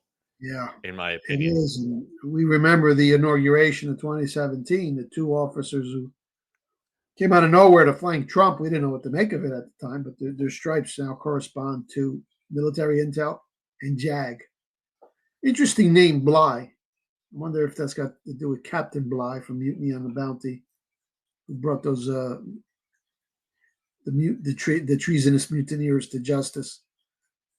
Well, Mike, you know what was wild? I don't think I have it here to.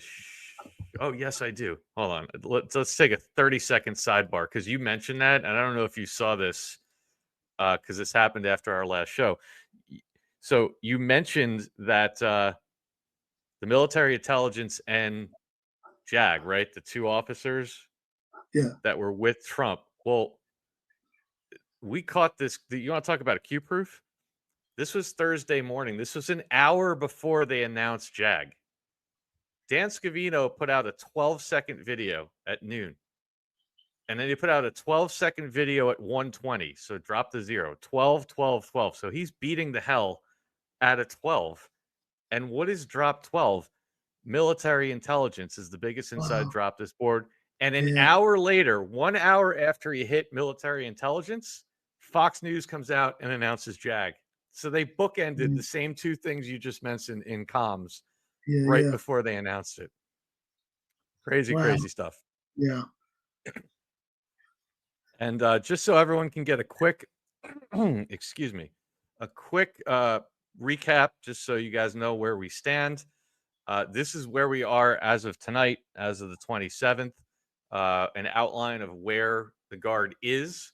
So, of course, you have them in Washington, D.C., as of August 11th under Title 32, 2,200 National Guard troops. I believe it's still from 6 states that are in D.C.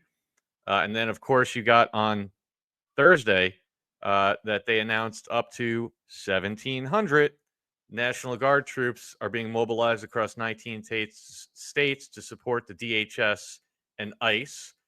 And it says rolling out late August through mid-November 2025. I find that timing interesting, because when they said it, they said August through mid-November. So what's going to be done by November? I don't like doing dates, but it was interesting that they put an end date on that. And then you have what Mike highlighted tonight, which I think is the biggest one so far. That's the article Mike just went through from Real News and History, issued August 25th, directing the creation of specialized units across all 50 states. Establishment of a 600-member domestic civil disturbance quick reaction force prepared to respond rapidly to civil unrest, and planned but not yet deployed Chicago, and other cities. So that's where we stand as of tonight, and I'm sure there's going to be a lot more to come. Exciting stuff, man. I'm here for every minute of it. If this were for muggers and drug dealers and car thieves, well, then what would happen when they leave after November? Right. They'll just go right back to robbing and it would be pointless unless you have mass arrests of some sort. So yep. Now clearly this is not about crime. Yeah. And that might be a good intro to explain to people, might be a little reluctant to even want to hear this stuff, is what do you think the National Guard, why are they out there for? Right. Right. Aren't the criminals just going to resurface after they leave? There's and here would be an interesting thing. Guys, sound off in the chat, because I don't want to speak out of turn, but I know Mike and I both spent a good amount of time looking at stuff online, and I'm not seeing the National Guard out arresting people. I see ICE, I see the FBI, I even see the National Park Service. I'm seeing those guys, but we're just I don't really know where the Guard actually is. The 2,200 troops that they say are there, that's a lot of people, or is it 1,100, whatever it is. I don't know where they are, because the clips that I'm seeing all over X of them out in the community tends to be ICE and the FBI and the U.S. Marshals and the D.C. police. They're the ones that are out in the neighborhoods. I don't see troops of guards going out. So that, to me, again, leans in to they're probably doing something else, and they probably have a group of marching orders. And we talked last week about the Smithsonian and the tunnel system. And somebody asked if the National Guard has arrest powers. They don't on the surface. But don't forget, we got a lot of images of Pam Bondi deputizing quite a few of them. So there are quite a few of them that have been deputized. So, very interesting. So we'll keep an eye on that. Let's go forward to also from the Anti-New York Times, the Q operation. And there is no doubt about this one. The Q operation is strangling the Democrat Party to death, and it's an absolutely beautiful thing to watch every day. So let's jump into this one again from Real News and History on August 27th. Q operation strangling the Deep Party to death. Yep, it is. It's all over the COG media, continuity of government, Q media. And once again, here's an example of what I mean by the New York Times, even under Q control. It continues in its role as one critic once said was the typhoid Mary of American journalism. And still, that is unique to the New York Times. They're the one media firm in this country that has that capability to actually drive the debate. They print the story in the morning, and sure as hell, you watch the nightly news. That's what they're feeding off of. So that role historically was granted to the New York Times. Yep. And so there it is, MSNBC following the lead. That the image is from MSNBC. You see it right there on the bottom. MSNBC reporting that the New York Times has reported that the Democratic Party faces a voter registration crisis. So that's the power of the New York Times. Only now it's being used for good. So there's the headline. And subheadline, the party is bleeding support beyond the ballot box, a new analysis shows. And this is directly from the New York Times. This is their writing, not mine. They're almost gleeful about it in their reporting. Yeah. The Democratic Party is hemorrhaging voters long before they even go to the polls. Of the 30 states that track voter registration by political party, the Democrats lost ground to Republicans in every single one between 2020 and 24 elections, and often by a lot.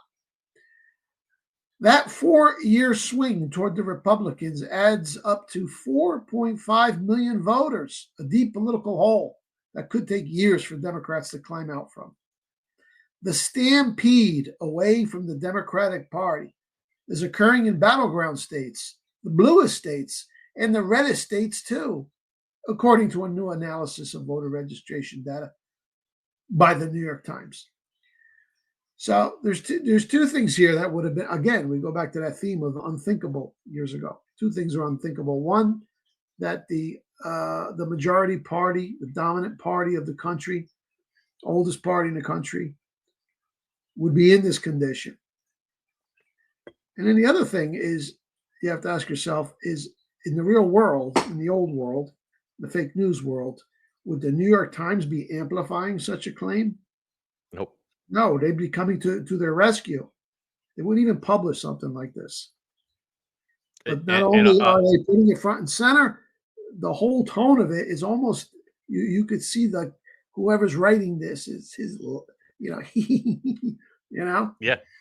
So. And what I find interesting about this, Mike, because this story, as you said, as per usual, the Times dictates a lot of the news cycle.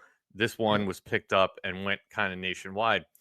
Where I also find this to be interesting is they're coming up with this number of millions of votes or millions of registrations that have changed. But the reality of it is we're mid-cycle.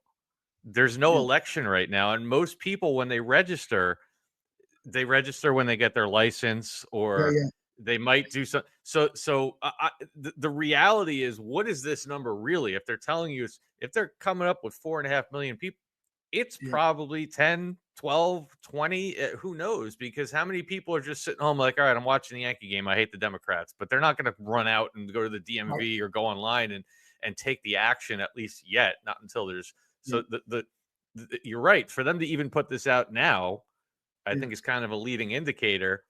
It's not something that they would have published in the past. And I think the reality of the numbers, it's probably way, way, way bigger when all is said and done.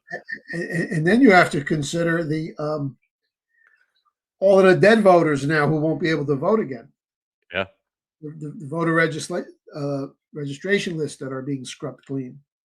Okay. Yep. Trump's executive order. So that is a major Democratic constituency, the dead vote. So you take them out of the picture, and here this article is talking about the live ones. This is a party that's facing extinction. Yeah, and I think, again, it's a little bit outside the scope of this story, but if you guys watched D-Class yesterday, we showed there was a clip of Tulsi Gabbard yesterday restarting that whole conversation about 2020. And that they found more burn bags and more evidence of 2020. And that's on the heels of Trump coming out and saying sometime in the fall that he's going to sign an executive order having to do with, it sounds like, banning mail-in ballots. So that, this is all happening before we've even dropped the hammer on 2020. And that'll really be the death. Yeah. Yeah. Okay, the article continues. I mean, they're just kicking them while they're down. Yeah. Fewer and fewer Americans are choosing to be Democrats. In fact, for the first time since 2018, more new voters nationwide chose to be Republicans than Democrats last year.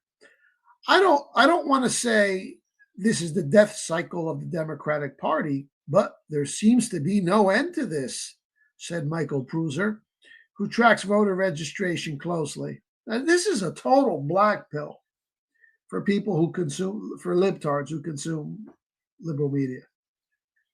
Those who aren't going to consider themselves leaving the party, and a lot of them will, simply because of the lemming effect. It's like when you have a bunch of birds on a wire, and then one leaves, and then three leave, and 7 leave, and then you have the late ones. Eventually, they all bolt. That's every time these kind of stories appear, you get that effect. You draw more and more out. But the ones who are entrenched, who will never leave, they're so demoralized by now. They're not active. They're not going to give money. They're not going to put signs out, that kind of thing. So this is really demoralizing for that incorrigible remnant. There is no silver lining or cavalry coming across the hill. This is month after month, year after year. It reminds me of our friend from the euphoric fellow from CNN who does the polling. Oh, yeah, the polling guy, yeah. This is coming through in the writing, and this is incredible. It's the New York Times. Or actually, it's not incredible because I know what's going on here. Unbelievable. Yeah. And just to add to the effect, they give us some nice graphics to really drive the message home. It shows the arrows everywhere across the country, every state.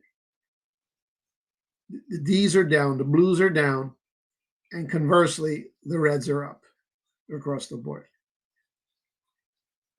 Wow. And again, just the appearance of this news, and it's not just the New York Times, the rest of the media picked up on it. Just that alone is going to take another 3, 4, 5 percentage points away, because that's how people are. So who could have predicted something like this years ago? I would have said you're nuts. The Democrat Party, given the demographic trends in this country, right? Older folk tend to be a little more conservative, dying out. Younger folk, more liberal. So-called people of color rising all the Democrat constituencies were going up, up, and up. In fact, even states like North Carolina and Texas, they were no longer blue or red. They were becoming purple, right?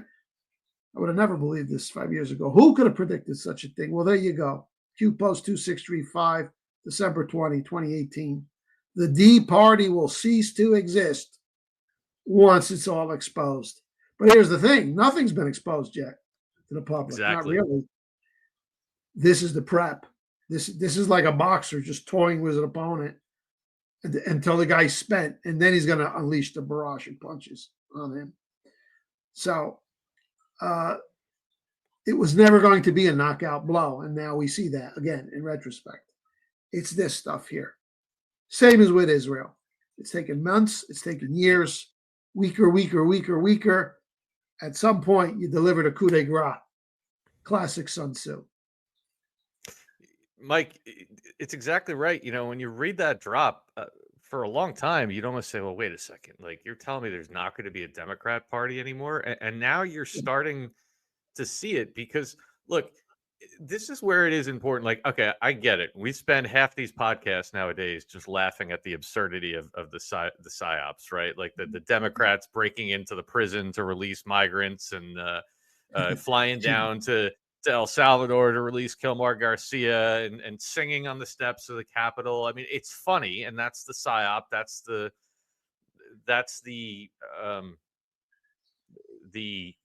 image that is causing people to flee the party. But then you have to actually stop and say to yourself, like, because a lot of people have a hard time believing that it's the white hats doing this.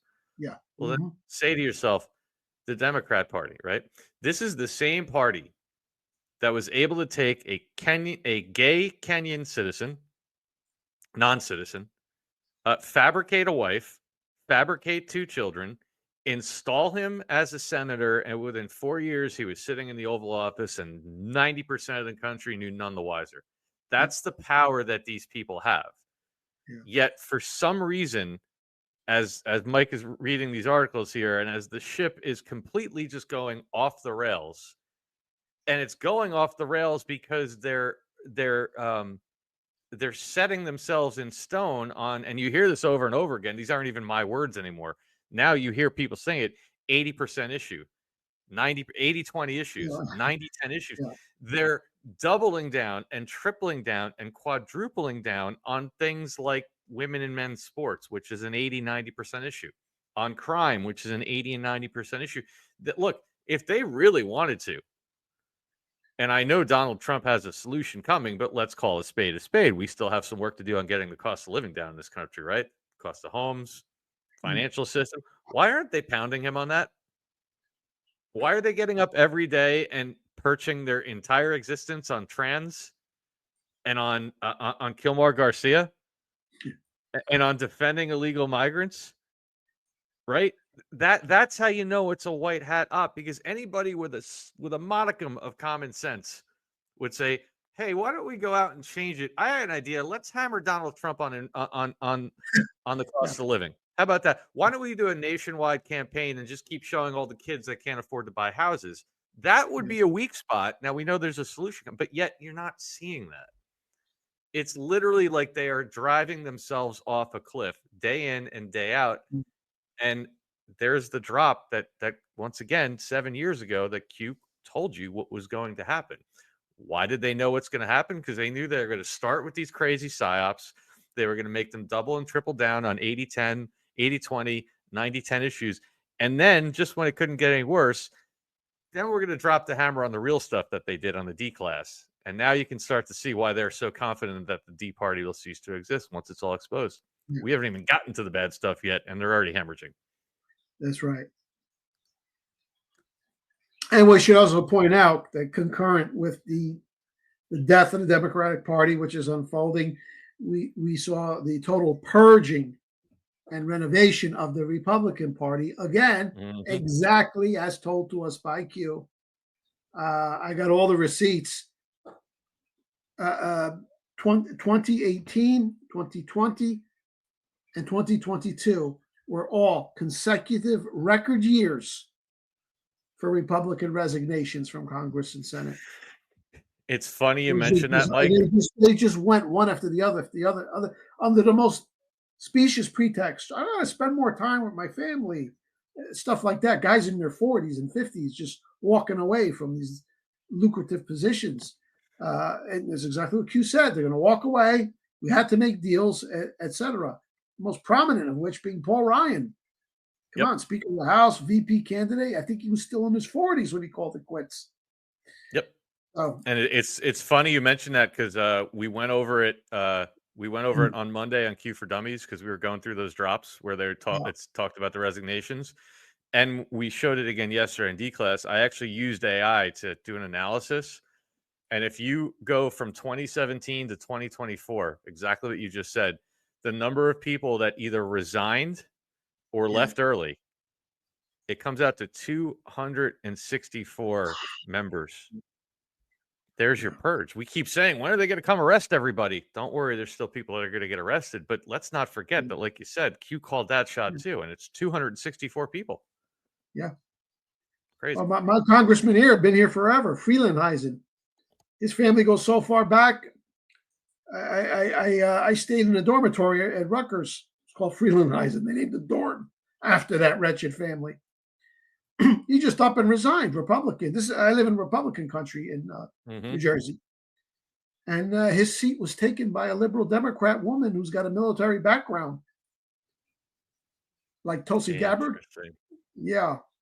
So that's the kind of stuff's been happening. It's like the new lieutenant governor we just got down here in Florida, the guy that was walking he's a Green Beret. Jay Collins, and he was literally DeSantis swears him in, and 2 days later he's on the plane leading the truck driver that supposedly hit all he's leading him off the plane in handcuffs. This big burly Green Beret, that's military is the only way. Yep, it's amazing. Now, just 6 months before that post, before Q had made any, no, this was 2018. Q's been making posts, but it was 6 months before that particular post about the Democrat Party ceasing to exist. We have this little girl, this bartender, this silly bartender from Queens, runs against Joe Crowley, incumbent congressman, one of the biggest Democrats from Queens. Might even be where Trump's district lived. Trump hated this guy, and he hated Trump. They spoke of Joe Crowley as possibly being the successor to Nancy Pelosi as Speaker of the House or Democrat Party leader. He's one of the top three, and he's defeated in a primary by this 20-something-year-old bartender who starts saying the craziest shit. And I called her out early on, and it's interesting. The only other people who saw it were there's some people in left magazines and websites saying, is she a plant? Because she is so absurd and ridiculous, the things she was saying. And overnight, she was almost hyped up to one of the leaders of the Democrat Party, AOC, Alexandria Ocasio-Cortez. And then she's got a group of co-conspirators. They call themselves the Squad. All of these women, that's the 60,000-man secret army. I'm absolutely certain of it. One is more absurd and ridiculous than the next, and that's what they do. They were there to serve as a straw man. And this goes contrary to basic Democrat politics 101, because one thing the Democrats have never had any lack of is cunning. good at this. They know their audience, and they know how to talk to constituencies based upon the state that they're in. You get one of these Democrats in the heartland or in Dixie, they sound as right wing as Pat Buchanan if they have to, right? Yep. Other areas, it's moderate to center. They never show their lefty colors, never. Okay, that's one of the maxims of Saul Alinsky, who wrote the Marxist playbook in the 60s. Exactly right. Drop the radical poles. That was his message to the hippies. Get a haircut, put a suit on, penetrate the institutions. Okay? That's how you play the game. Talk about, God, country, motherhood, apple pie. These lunatics, Green New Deal, the transgender, the open borders, defund the police, get rid of bail. Cow farts. Cow farts. And so this is the operation here. And now today we have another tranny shooting up a church with little kids. On and on it goes. So this is the operation unfolding before your eyes. So it started out with this little girl who deserves a medal when this is all done. All four of these characters, these are heroic people. And it's culminated with this article, which we just reviewed today. And of all places, the New York Times, which has held water for the D Party for the past century. And now here they are piling on. Yep. And there it is. Once again, Q drop 461. Very early on in the drops. What makes a good movie good? Great actors. And ironically, this is 1/4/2018. Our good friend right there, AOC, that you highlighted, came in the midterms just 10 months later. Yeah. And I you know who I would add? I would. Well, there's a bunch I would add. Fetterman would be one. Oh, no doubt. And lately, Jasmine Crockett's been making a strong pitch. Yeah, I think the squad has expanded to like a dozen members now. Yeah. So, yeah. Our friend Mamdani in New York. Oh God. Yeah. We were laughing at that one. Al Green at the inauguration, waving his cane at Trump. Yeah. If that was even him, all that kind of stuff. It's a drip over time, and it's taking its toll. And they're just being primed for the knockout blow. Beautiful thing to watch. We were laughing. We were having a good chuckle yesterday. That that gentleman that they called the Midwest Mamdani, the guy that looked like the pirate from the Captain Phillips movie. Well, there was just a story that came out over the weekend that the Democrat Party had to pull their support for him because they found voter fraud in the machines in the primary, in the caucus. So I'm like, wait a second. You want to talk about merging of narratives? The Midwest Mamdani is no longer in play because the Democrats found that their machines were fraudulent in the primary process. Yeah, can't make this about stuff that. Mike, let's take one quick minute, if you could, please. Let everybody know about Real News and History for anybody new that's watching. And I'll ask you guys one more time. We got a lot of people in here tonight. If you could all hit, best way you can help all of us out is to hit that thumbs up button or the heart button on X. We greatly appreciate it. And Mike, if you could tell everybody about Real News and History and your books and also your new video series that I know everyone's getting a whole lot of enjoyment out of. Well, 3 things you got to bookmark. One is the site, realnewsandhistory.com, because fake history is the fake news that is passed into the rearview mirror. Okay, realnewsandhistory.com. Then I've got the Rumble page, and where I'm doing a series now. My Rumble site is Mike King. You'll find it. Please follow me there. We got to get the followers up. And right now, the project that I'm working on, I just completed my 12th episode. Number 13 should be up soon. That's the rise and fall of the New World Order cabal. I'm taking you through 300 years of this stuff. I'm going through decade by decade, just kind of show and tell talks. And boy, you really, really understand history, and you will come to love history when you understand all of the intrigue and the drama and the suspense that's behind it.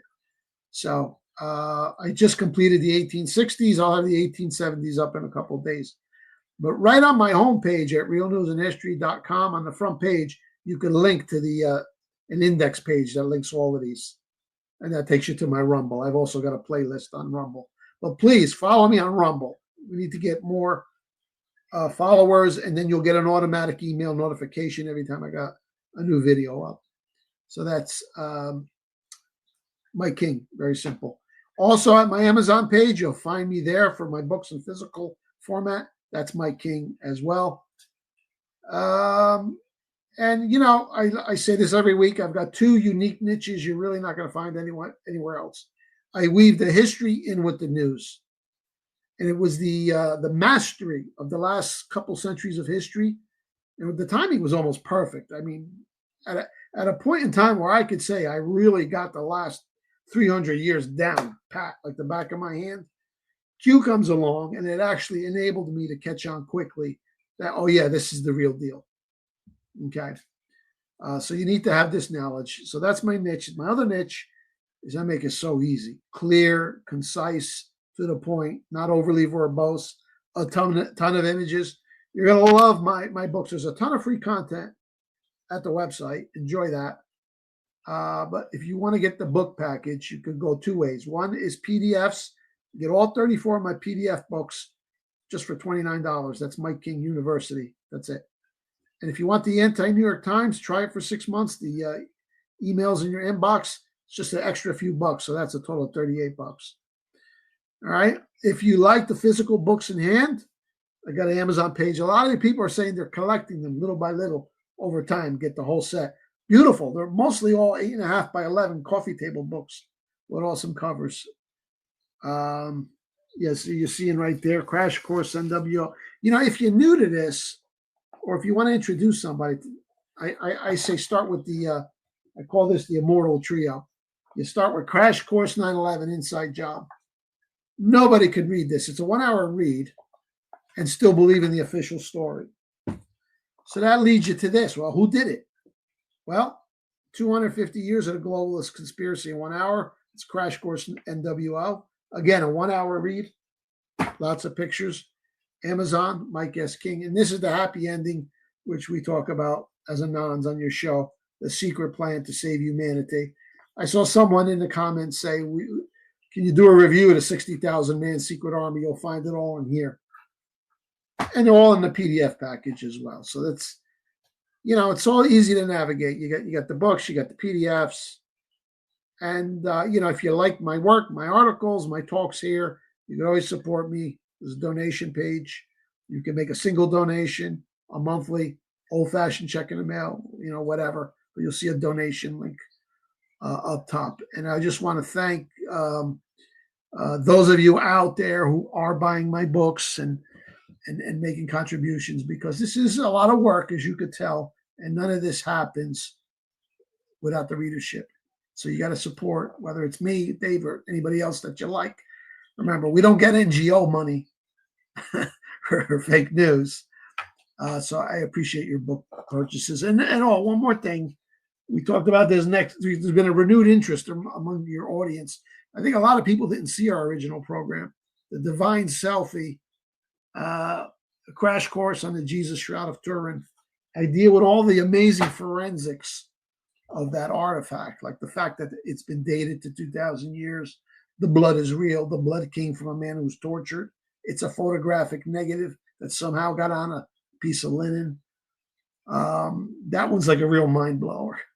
It's a little different than I write. You know what, Mike? I'll actually give you a heads up in advance. I think it's September 10th, I believe. I'm going to be out of town, and I'm not going to be able to do a live stream. So I think what we will do that night, Wednesday the 10th, give Mike a night off, and I think I will restream that special we did, because it is a mind blower. I got a lot of incredible feedback from that, and I think there's especially given that it's now making the rounds into the media, and Tucker Carlson would be a great thing to restream. So I think maybe that might be a good plan for Wednesday. I believe it's Wednesday, September 10th, where I'm going to have to be out of town, but that's the perfect thing to restream. So stay tuned for that.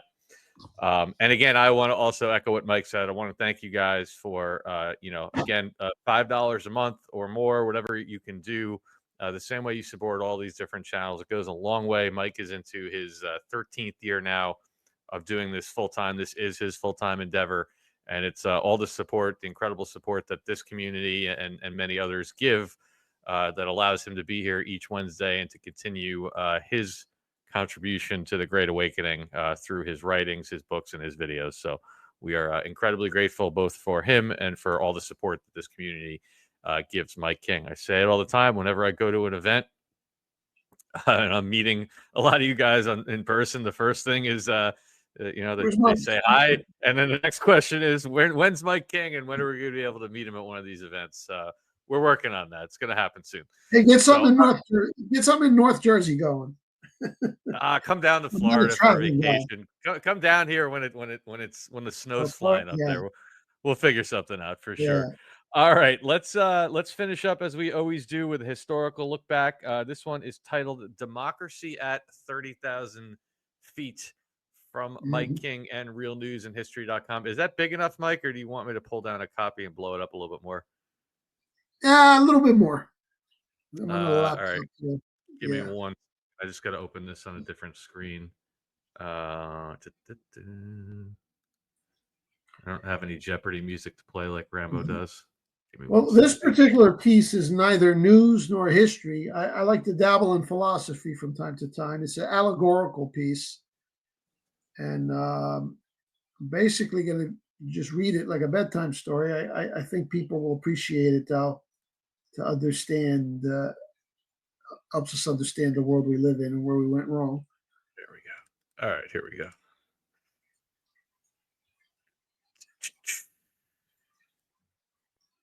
Come on. 1, 2, 3. There we go. I think that's better, right? Yeah, much better. Much better. Okay. Cool. So there it is. Democracy at 30,000 feet. And there's an image. I think that's from the movie. I don't know what movie is that. Airplane. The people are in an absolute panic because their plane's about to crash. So that's the analogy I'm making, the allegory here. So I'll read this and maybe pause from time to time just to add some commentary. But I wrote this piece 5 years ago, and I send it out almost like once a year, and it always gets a great response. Few students in the modern Marxified educational system and the communiversities understand the critical distinction between a pure, unlimited democracy versus a Republican constitutional democracy, which is what we have, what we're supposed to have. By design and in accordance with Marx's own teaching, much of the dumb as dirt electorate have been brainwashed into believing that the all-important majority ratio of 50.01% must somehow magically confer unlimited wisdom and unlimited power to the lucky, or often the cunning, winner. That's actually mob rule, or to more accurately describe the social dynamic, rule of self-serving, self-aggrandizing criminals who know how to manipulate a stupid mob in such a manner that a mass of moronic normies actually believes itself to be free and sovereign. And that's interesting. Karl Marx was a big fan of democracy, not as a final end product, but as a means to subverting the existing order of things.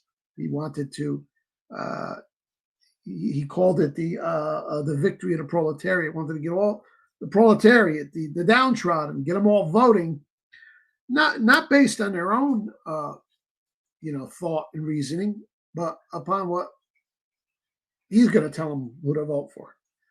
So that's interesting. The founding fathers were not fans of democracy or pure democracy. Karl Marx was. They don't teach you that in school. In stark contrast to the Marxist program for herding the sheeple into voting for an eventual red dictatorship, America's founders and even the authoritarians such as Napoleon or Hitler believed that intelligent and carefully crafted natural laws, not the frenzied mob, should govern the affairs of man. And if certain laws need to be amended or scrapped, or if new laws need to be implemented, the process should be thought through by wise and just men, elected by limited qualified voting or appointed, and not left to the manufactured whims of a rabble mob of self-destructive imbeciles, ignoramuses. And that's what, and I know that sounds harsh, but think about it. If you're going to allow people to vote who absolutely know nothing about the subject matter, how can it turn out to be good? That's exactly right. And I know it's changing, but as of 2020, what was it? 74% of adults couldn't even name the three branches of government. Yeah, exactly. You want to unleash that kind of knowledge or lack thereof into an open electorate? Yeah, I don't think so. No thanks. Yeah. So there he is, Karl Marx, big promoter of democracy, unlimited suffrage for everybody, because he sought to use the votes of the easily manipulated and ignorant as his means of overthrowing civilization and institute his sick, twisted vision of a malevolent worldwide slave state. And that's exactly how it played out. We know about in Russia, they had a violent Bolshevik revolution, but leading up to that, the existing monarchies and parliaments were weakened by unlimited suffrage. Then you get to a point where you can just overthrow them completely because they're so, weakened. And on the other hand, Thomas Jefferson and all of America's founders believed in limited suffrage and strict adherence to the U.S. Constitution, Bill of Rights, in spite of what the mob may want. For example, the Senate was never supposed to be elected by the public. That's right. It was supposed to be appointed by state legislatures. So you had that balance, the Senate being more, quote unquote, authoritarian, and the Congress being a little bit more purely democratic. The idea was they would kind of offset each other. That is probably a trivia question that 90% of adults would get wrong. I'll be honest. I don't think I knew that. I don't think I learned that until 5-6 years ago. Yeah, well, the knowledge is kept from people. It doesn't require exceptionally high intelligence or IQ to fulfill your civic duties. It's just the fact that people are denied the information they need by the school system and by the media. Okay. Yeah. And so you have mass ignorance. And then the very people who are so ignorant, they're used to vote and elect these scumbags. And I got to be honest, Mike, just one more thing on this piece. Maybe I'm using some confirmation bias. It has been 30 years or so since I've been in high school, but I don't remember. And I went to, a fairly decent, what I thought was a fairly decent school. I don't remember being taught of our country as a constitutional republic. I remember the word democracy being jammed down my throat. Democracy. Yeah. Mm-hmm. Yep. Yeah. A constitutional republic means you have a rule book. And it doesn't matter what the majority votes for. You've got, Yep. In due time they could tear up the playbook as well, but at least you have a rule book. And that's what's happened is the constitutional republic has morphed into really a pure form of democracy. You get that 51%, you do whatever the hell you want, even if it's detrimental to the other 49% or to society at large. So to better understand the unnatural fallacy of democracy, we've whipped up a little allegory for you. Imagine yourself a passenger on a commercial airplane cruising along at an altitude of 30,000 feet. During the flight, the pilot suffers a heart attack and dies at the controls. Upon seeing his longtime friend and colleague expire before his eyes, the grief-stricken co-pilot suffers a debilitating stroke. As the plane safely cruises while on autopilot, Sally, the stewardess, speaking over the intercom, informs the 187 passengers plus crew of what has just happened and asks if there is anyone on board who could safely land the plane when it approaches its final destination. Luckily for all on board, a decorated U.S. Air Force Top Gun pilot who has also flown massive bombers, just happens to be one of the passengers. Mr. Maverick, we'll call him, calmly steps forward, presents himself, and reassures the frightened crowd of his qualifications. Don't worry, folks, I got this. The crowd cheers. At that moment, a neurotic, middle-aged woman named Nancy starts jumping up and down like a game show contestant on The Price is Right, hooting and hollering. I once drove a school bus in Kalamazoo, Missouri. I think I can do this. Shut up and sit down, you silly woman, shouts one of the passengers. Hey, that's not very civil, a female passenger responds. Mike, the only thing you'd have to change to this to make it more current is change the name from Nancy to Karen. Yeah. That's right, Karen. So let's scroll down a little more. Nattering Nancy then shrieks to the mob of passengers. Oops, where'd we go here? Okay. Why shouldn't I be given a chance to be the hero? Just because I'm a woman? Let's put it to a democratic vote. You all believe in majority rule, don't you?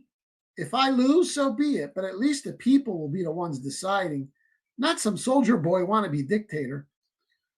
To the shock of the veteran pilot, the consensus of the passengers nods and murmurs in agreement that the decision to choose a new pilot ought to be democratic.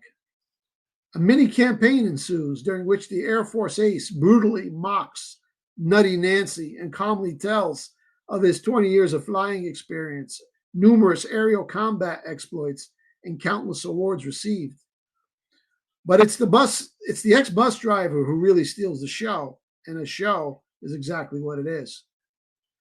Finger wagging furiously in the air while standing on her chair and screaming at the top of her lungs, neurotic Nancy shrieks to the assembled Karens. There it is. There it is. Free drinks and movies for all when I'm elected. And for all you oppressed passengers in the economy section, you'll have a chance to rotate places with the greedy millionaires and billionaires in first class. Working in the bus driver Nancy's favor is the sympathetic stewardess and her blaring intercom. That's fake news. Virtue shaming everyone about how important it is to break the glass ceiling by electing a woman pilot and smearing Mr. Maverick as being racist, sexist, and for the rich passengers. After a bitter debate and a quick campaign, incompetent Nancy wins the pilot election by just a single vote, partly because of the free stuff she promised everybody, and partly due to Mr. Maverick's negative campaigning against her really turned off some of the intercom addicted female passengers and even a few of the pussified males. I'm not just ripping on the ladies here. There's some images. There's Nancy, and there's her fake news friend persuading the public. And the guy who's eminently qualified loses the election. Sorry, Maverick, but in a democracy, ability and honor don't count for nothing. And gee, doesn't Nutty Nancy remind you of these lovely ladies here? There's Pocahontas, and there's Frazzle Drip Hillary, right? Bernie Sanders, always hooting and hollering, demagoguing, getting people fired up on empty platitudes. You know, Mike, it does sound so ridiculous when you put it this way.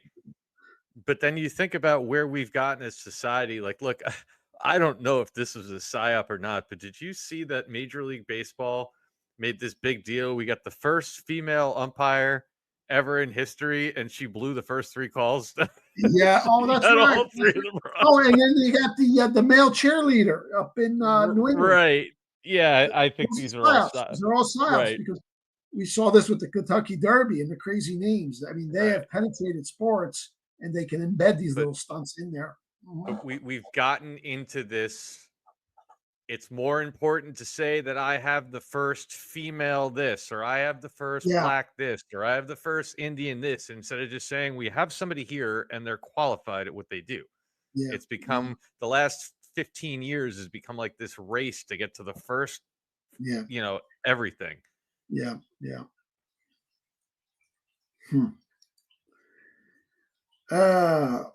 About an hour into the ridiculous reign of the new pilot, the plane begins to rapidly descend in a most erratic manner. By that time, most of the passengers are too drunk or too engrossed in their free movies to even notice. "Get out of that cabin, you silly hag! Let me have the controls!" shouts Mr. Maverick as he storms the cabin. The crazy captain responds, "How dare you? Go away, you authoritarian fascist. The people have spoken. Security, remove this Nazi from my cabin." As our would-be hero is escorted away, the captainette's deluded groupies, incited by the silly stewardess, spit at him and mock him with their hate-filled rants. Go ahead. Oops, sorry, my mouse got stuck here. There you go. Yeah. "Racist, Nazi, anti-gay, Air Force fascist, go away. Racist, Nazi, anti-gay, Air Force fascist, go away." The plane then crashes, killing everyone on board. That's democracy for you. The only difference between that allegorical scenario above and the real life lesson is that in the former, only the lives of a couple hundred people were put at risk and ultimately destroyed. But in the real world, the lives and happiness of billions, plus billions more yet born, hang in the balance. Think about it. So because of poor choices made by ignorant people, that's how we got the world wars, or all the wars. And that's how you have had economic calamities, which have been negatively impacted so many people's lives. That's why you have all this crazy inflation, currency debasement, high tax. Think of all the suffering that we voted ourselves into because of ignorance. And this is the founder of our Constitution. He was not a fan of democracy. His father Constitution. He said democracies. The word before that is such democracies. So just to clarify, he's talking about pure democracies, not constitutional republic democracies. He says such democracies have ever been found incompatible with personal security or the rights of property, and in general, been as short in their lives as they have been violent in their death. Just like that airplane crash. So, what else we got here at the bottom there? That's how I ended up. And that's how democracies that is the fallacy of a democracy presented as only Mike King could do it. I love it. I have not seen that piece before. And yeah, you're right. That is the kind of piece that I think you got to revisit every year. It's that's what they were going to look at. All the different things we avoided, as ridiculous as that sounds. How loud was the beating of the drum a few years back to abolish the Electoral College? That was going to be the first. That was going to be one of the nails in the coffin right there. How absurd is it that someone like Obama could have even been elected? Just looking into his background a little bit, just a cursory glance. But the solution to this, at least in the context of our system of government, it has got to be a real educational effort to really teach the public what they should have learned in elementary school, and how to look for this kind of stuff. So there should be some sort of qualification or exam for voting. Yeah. And I would include in that definitely literacy, but an understanding of civics. If you can't answer this question, what's the difference between a democracy and a republic? You don't get to vote. It's a privilege.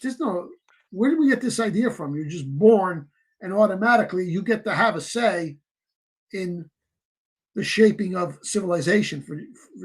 You realize how important the stakes are?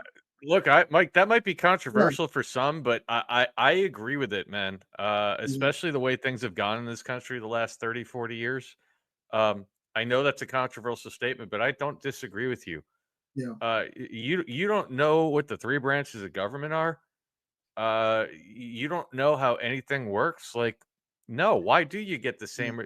So you get to be irresponsible. You get to be one of the people that that even gave not that he won that election, but there were actually people that you were so ignorant and so misinformed that you actually went out and voted for a dead guy, literally a dead guy. Yeah. I don't have a problem with that statement, and I don't know how they fix it. Maybe down the road, if we get rid of the IRS, and there's rumors that the new system is going to be only a sales tax, like a VAT tax. Like, I don't know, maybe you do something like you have to take an online test every year, and if you pass it, you get a certain credit back on your sales tax. Like, maybe make a financial incentive. I don't know what the answer is, but we need. If we, and that's part of this whole process. That's part of why this is taking so long. I say this all the time. I know that there's a lot of OGs in this audience. There's a lot of people that have been awake since the Kennedy days, and there's a lot of really, really intelligent people. Yet I don't think there's a person out of the whatever it is, 6,000-7,000 people watching this show live right now. I don't think there's a single person that could honestly say they haven't learned a ton about everything over the last 4, 5, 6, 7 years, separate of the Q operation, just in terms of being and learning how, and the public, again, the public in general, Trump being out there every day, talking to the public, going through these different things, the omnibus bills, and the country is getting educated, and there's a lot more to go. But if we don't complete that process, there's reason number 17 why we could fall right back into where we were before. So great piece, Mike. Certainly worth revisiting. I always like to finish with something fun before I get you out of here. This is just a short video that I saw. I told you I've watched Jim Brewer over the years, and I've also seen him, and I got to meet him very briefly at the Reawaken tour with General Flynn. He definitely knows, man. He knows, and his videos are getting more and more interesting. I follow him, and it's just take a listen to this, just to end with something fun. Say the central casting. What do you think that means? What do you think? What is Donald Trump's motive to constantly say, not once, a billion times, central casting, central casting. Look at this guy, central casting, central casting. And I'm going to go on a limb here. I don't believe in the whole assassination thing. I see the professional wrestling game. It's professional wrestling.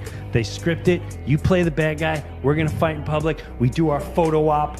Then we give it to the public. And then we control their emotions. You get this side and you guys get this side. And that's what they do. I don't buy it. I'm sorry. I couldn't stand what was happening before him. But I do watch from a distance all of it. Wow.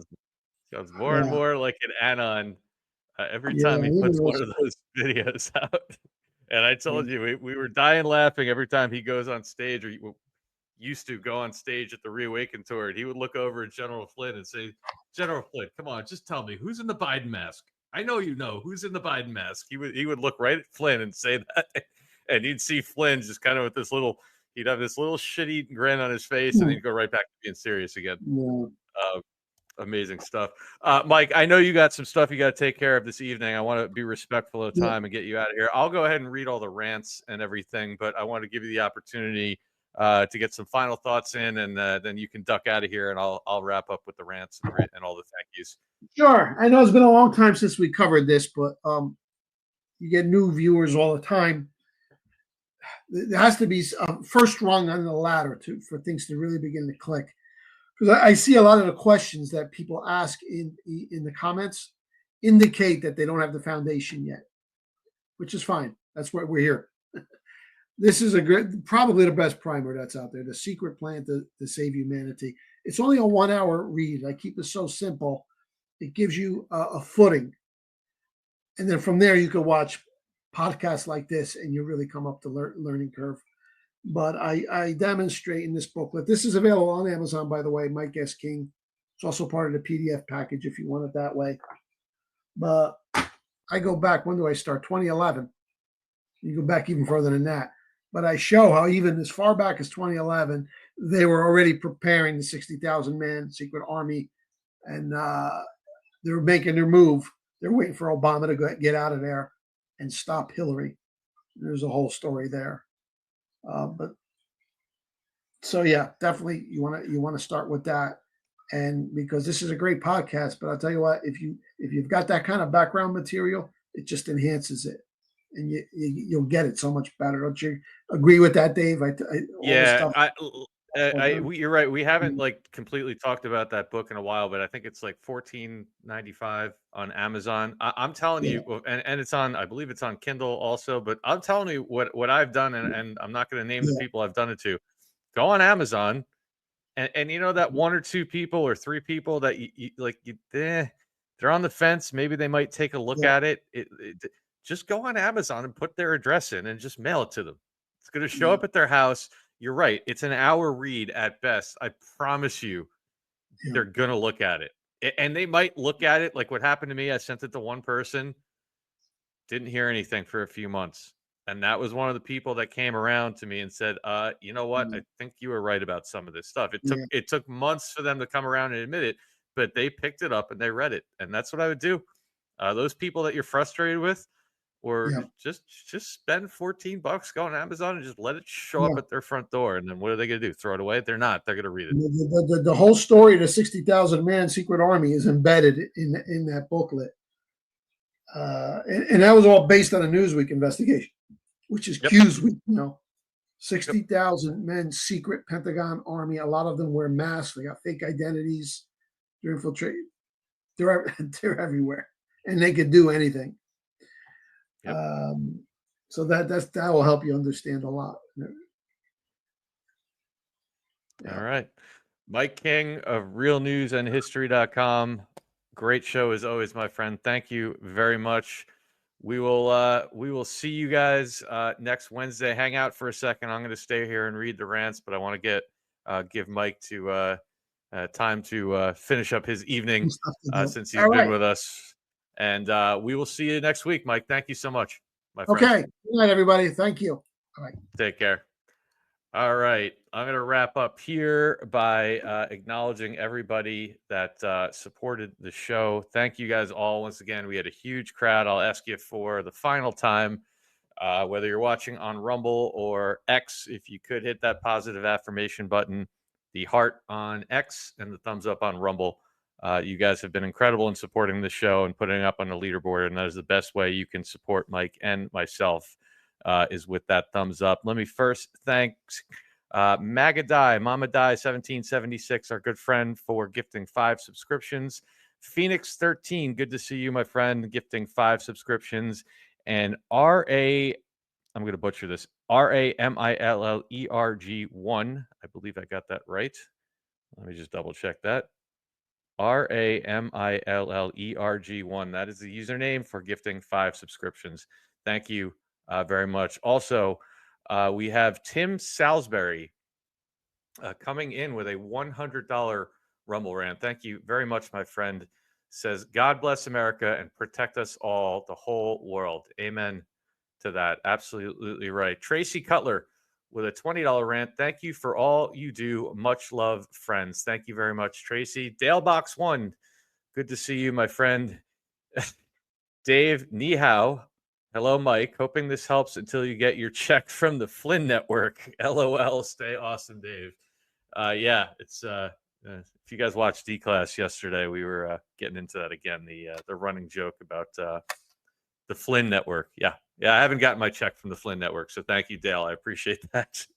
Micro Toolmaker came in gifting 10 subscriptions and $55 in a Rumble rant. Says, where we go one, we go all. Thank you, Micro Toolmaker.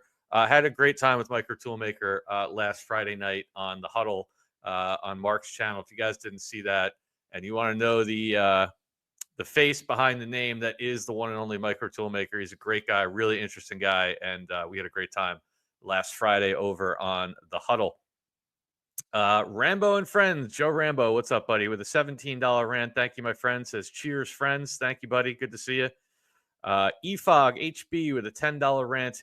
Dave and Mike two of my favorites. Thank you very much. Good to see you.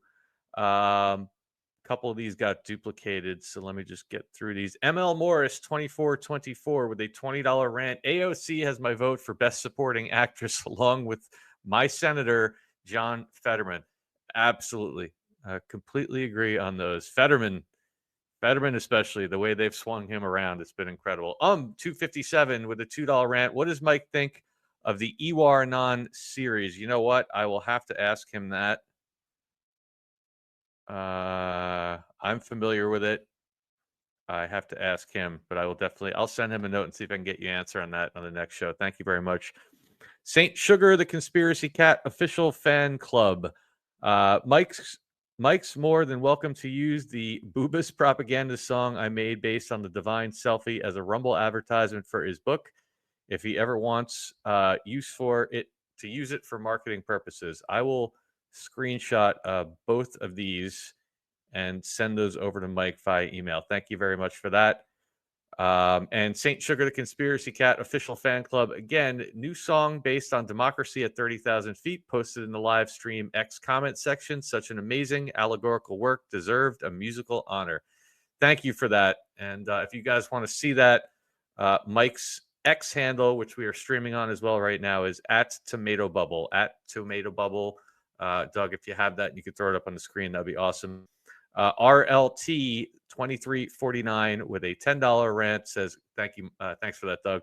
RLT 2349 with a $10 rant. Great show as always.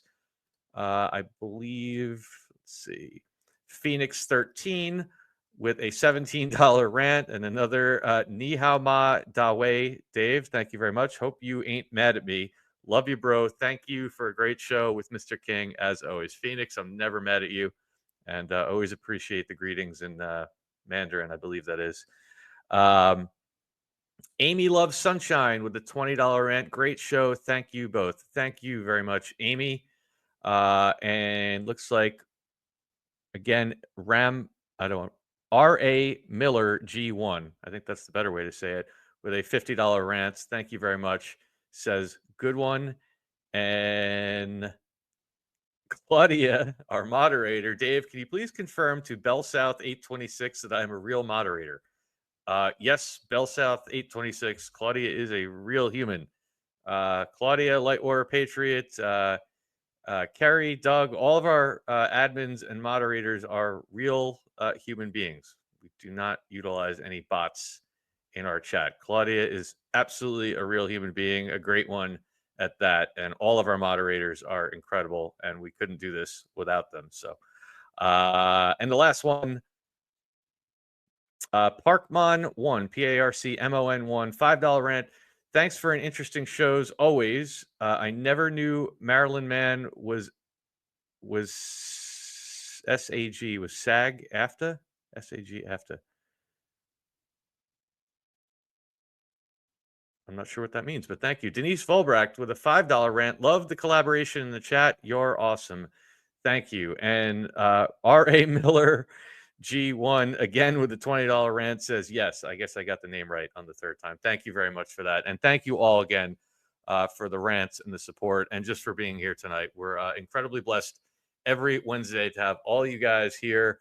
And we got a lot more coming up for you guys this week.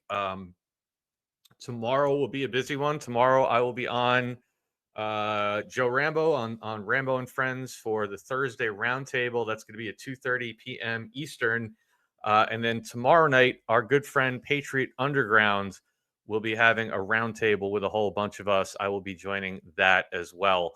I know it's a roundtable. I know I will be there. I believe Joe Rambo will be there. I think 8-Track will be there.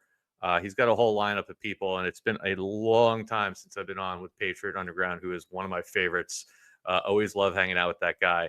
So I'm looking forward to that. I believe that's at 7 o'clock tomorrow night, but stay tuned to Telegram and X. We'll have an announcement about that. So roundtable with Rambo 2:30 and roundtable with Patriot Underground later in the evening. Should be a great day. Always a good time. And then, of course, we'll be back Friday at 7 p.m. Eastern with open lines.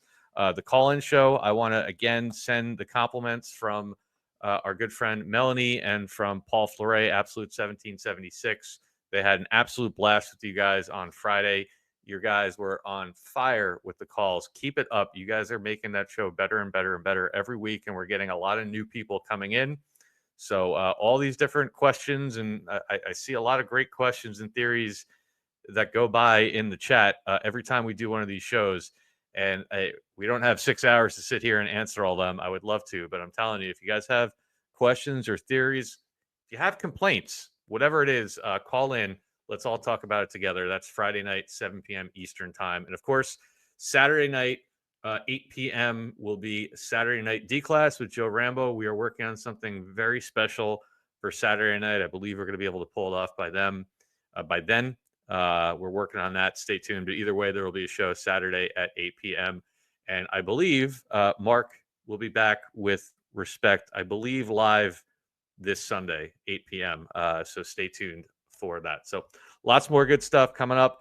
That's going to do it for tonight. Again, I want to thank our admins and mods, Kerry, Kat, Claudia, and Doug, for all their help in the chat and behind the scenes. And of course, I want to thank each and every one of you for tuning in tonight. I'm going to get you guys over to Absolute Storm. We're going to raid over there if you guys are watching on Rumble. And we are going to quickly hear first from our good friend David Becker, because open enrollment is beginning starting this month. So that is, we will have an updated spot for that, but I wanted to let everyone know. And of course, acknowledge our good friend David Becker. I'm going to run that. And then as soon as the music starts, we will raid you guys over on Rumble to Absolute Storm. That's going to do it for tonight. We'll be back again, as I said, on Friday with open lines. And of course, next Wednesday at 8 p.m. for another episode of the Q News Review with the one and only Mike King. Thank you all for tuning in. Have a fantastic night and stay tuned for Absolute Storm if you're on Rumble. Thanks, guys. Take care. Are you paying too much for your health insurance? The main goal of medical insurance is to protect you and your family from a catastrophic financial loss. Unfortunately, many policies like HMO or Medishares don't do this and can leave you with an unlimited liability. At Mid-Atlantic Business Alliance, we truly represent our clients, not the carriers, and have done so for 35 years. David Becker and his son Jesse will help you navigate the corrupt hospital insurance system so that you can help keep your premium as low as possible while providing full protection for you and your family. Why not call today for a free quote? Call David Becker at 609-577-8557 or visit midatlanticba.com/NewsTreason. That's David Becker at 609-577-8557 or visit midatlanticba.com/NewsTreason.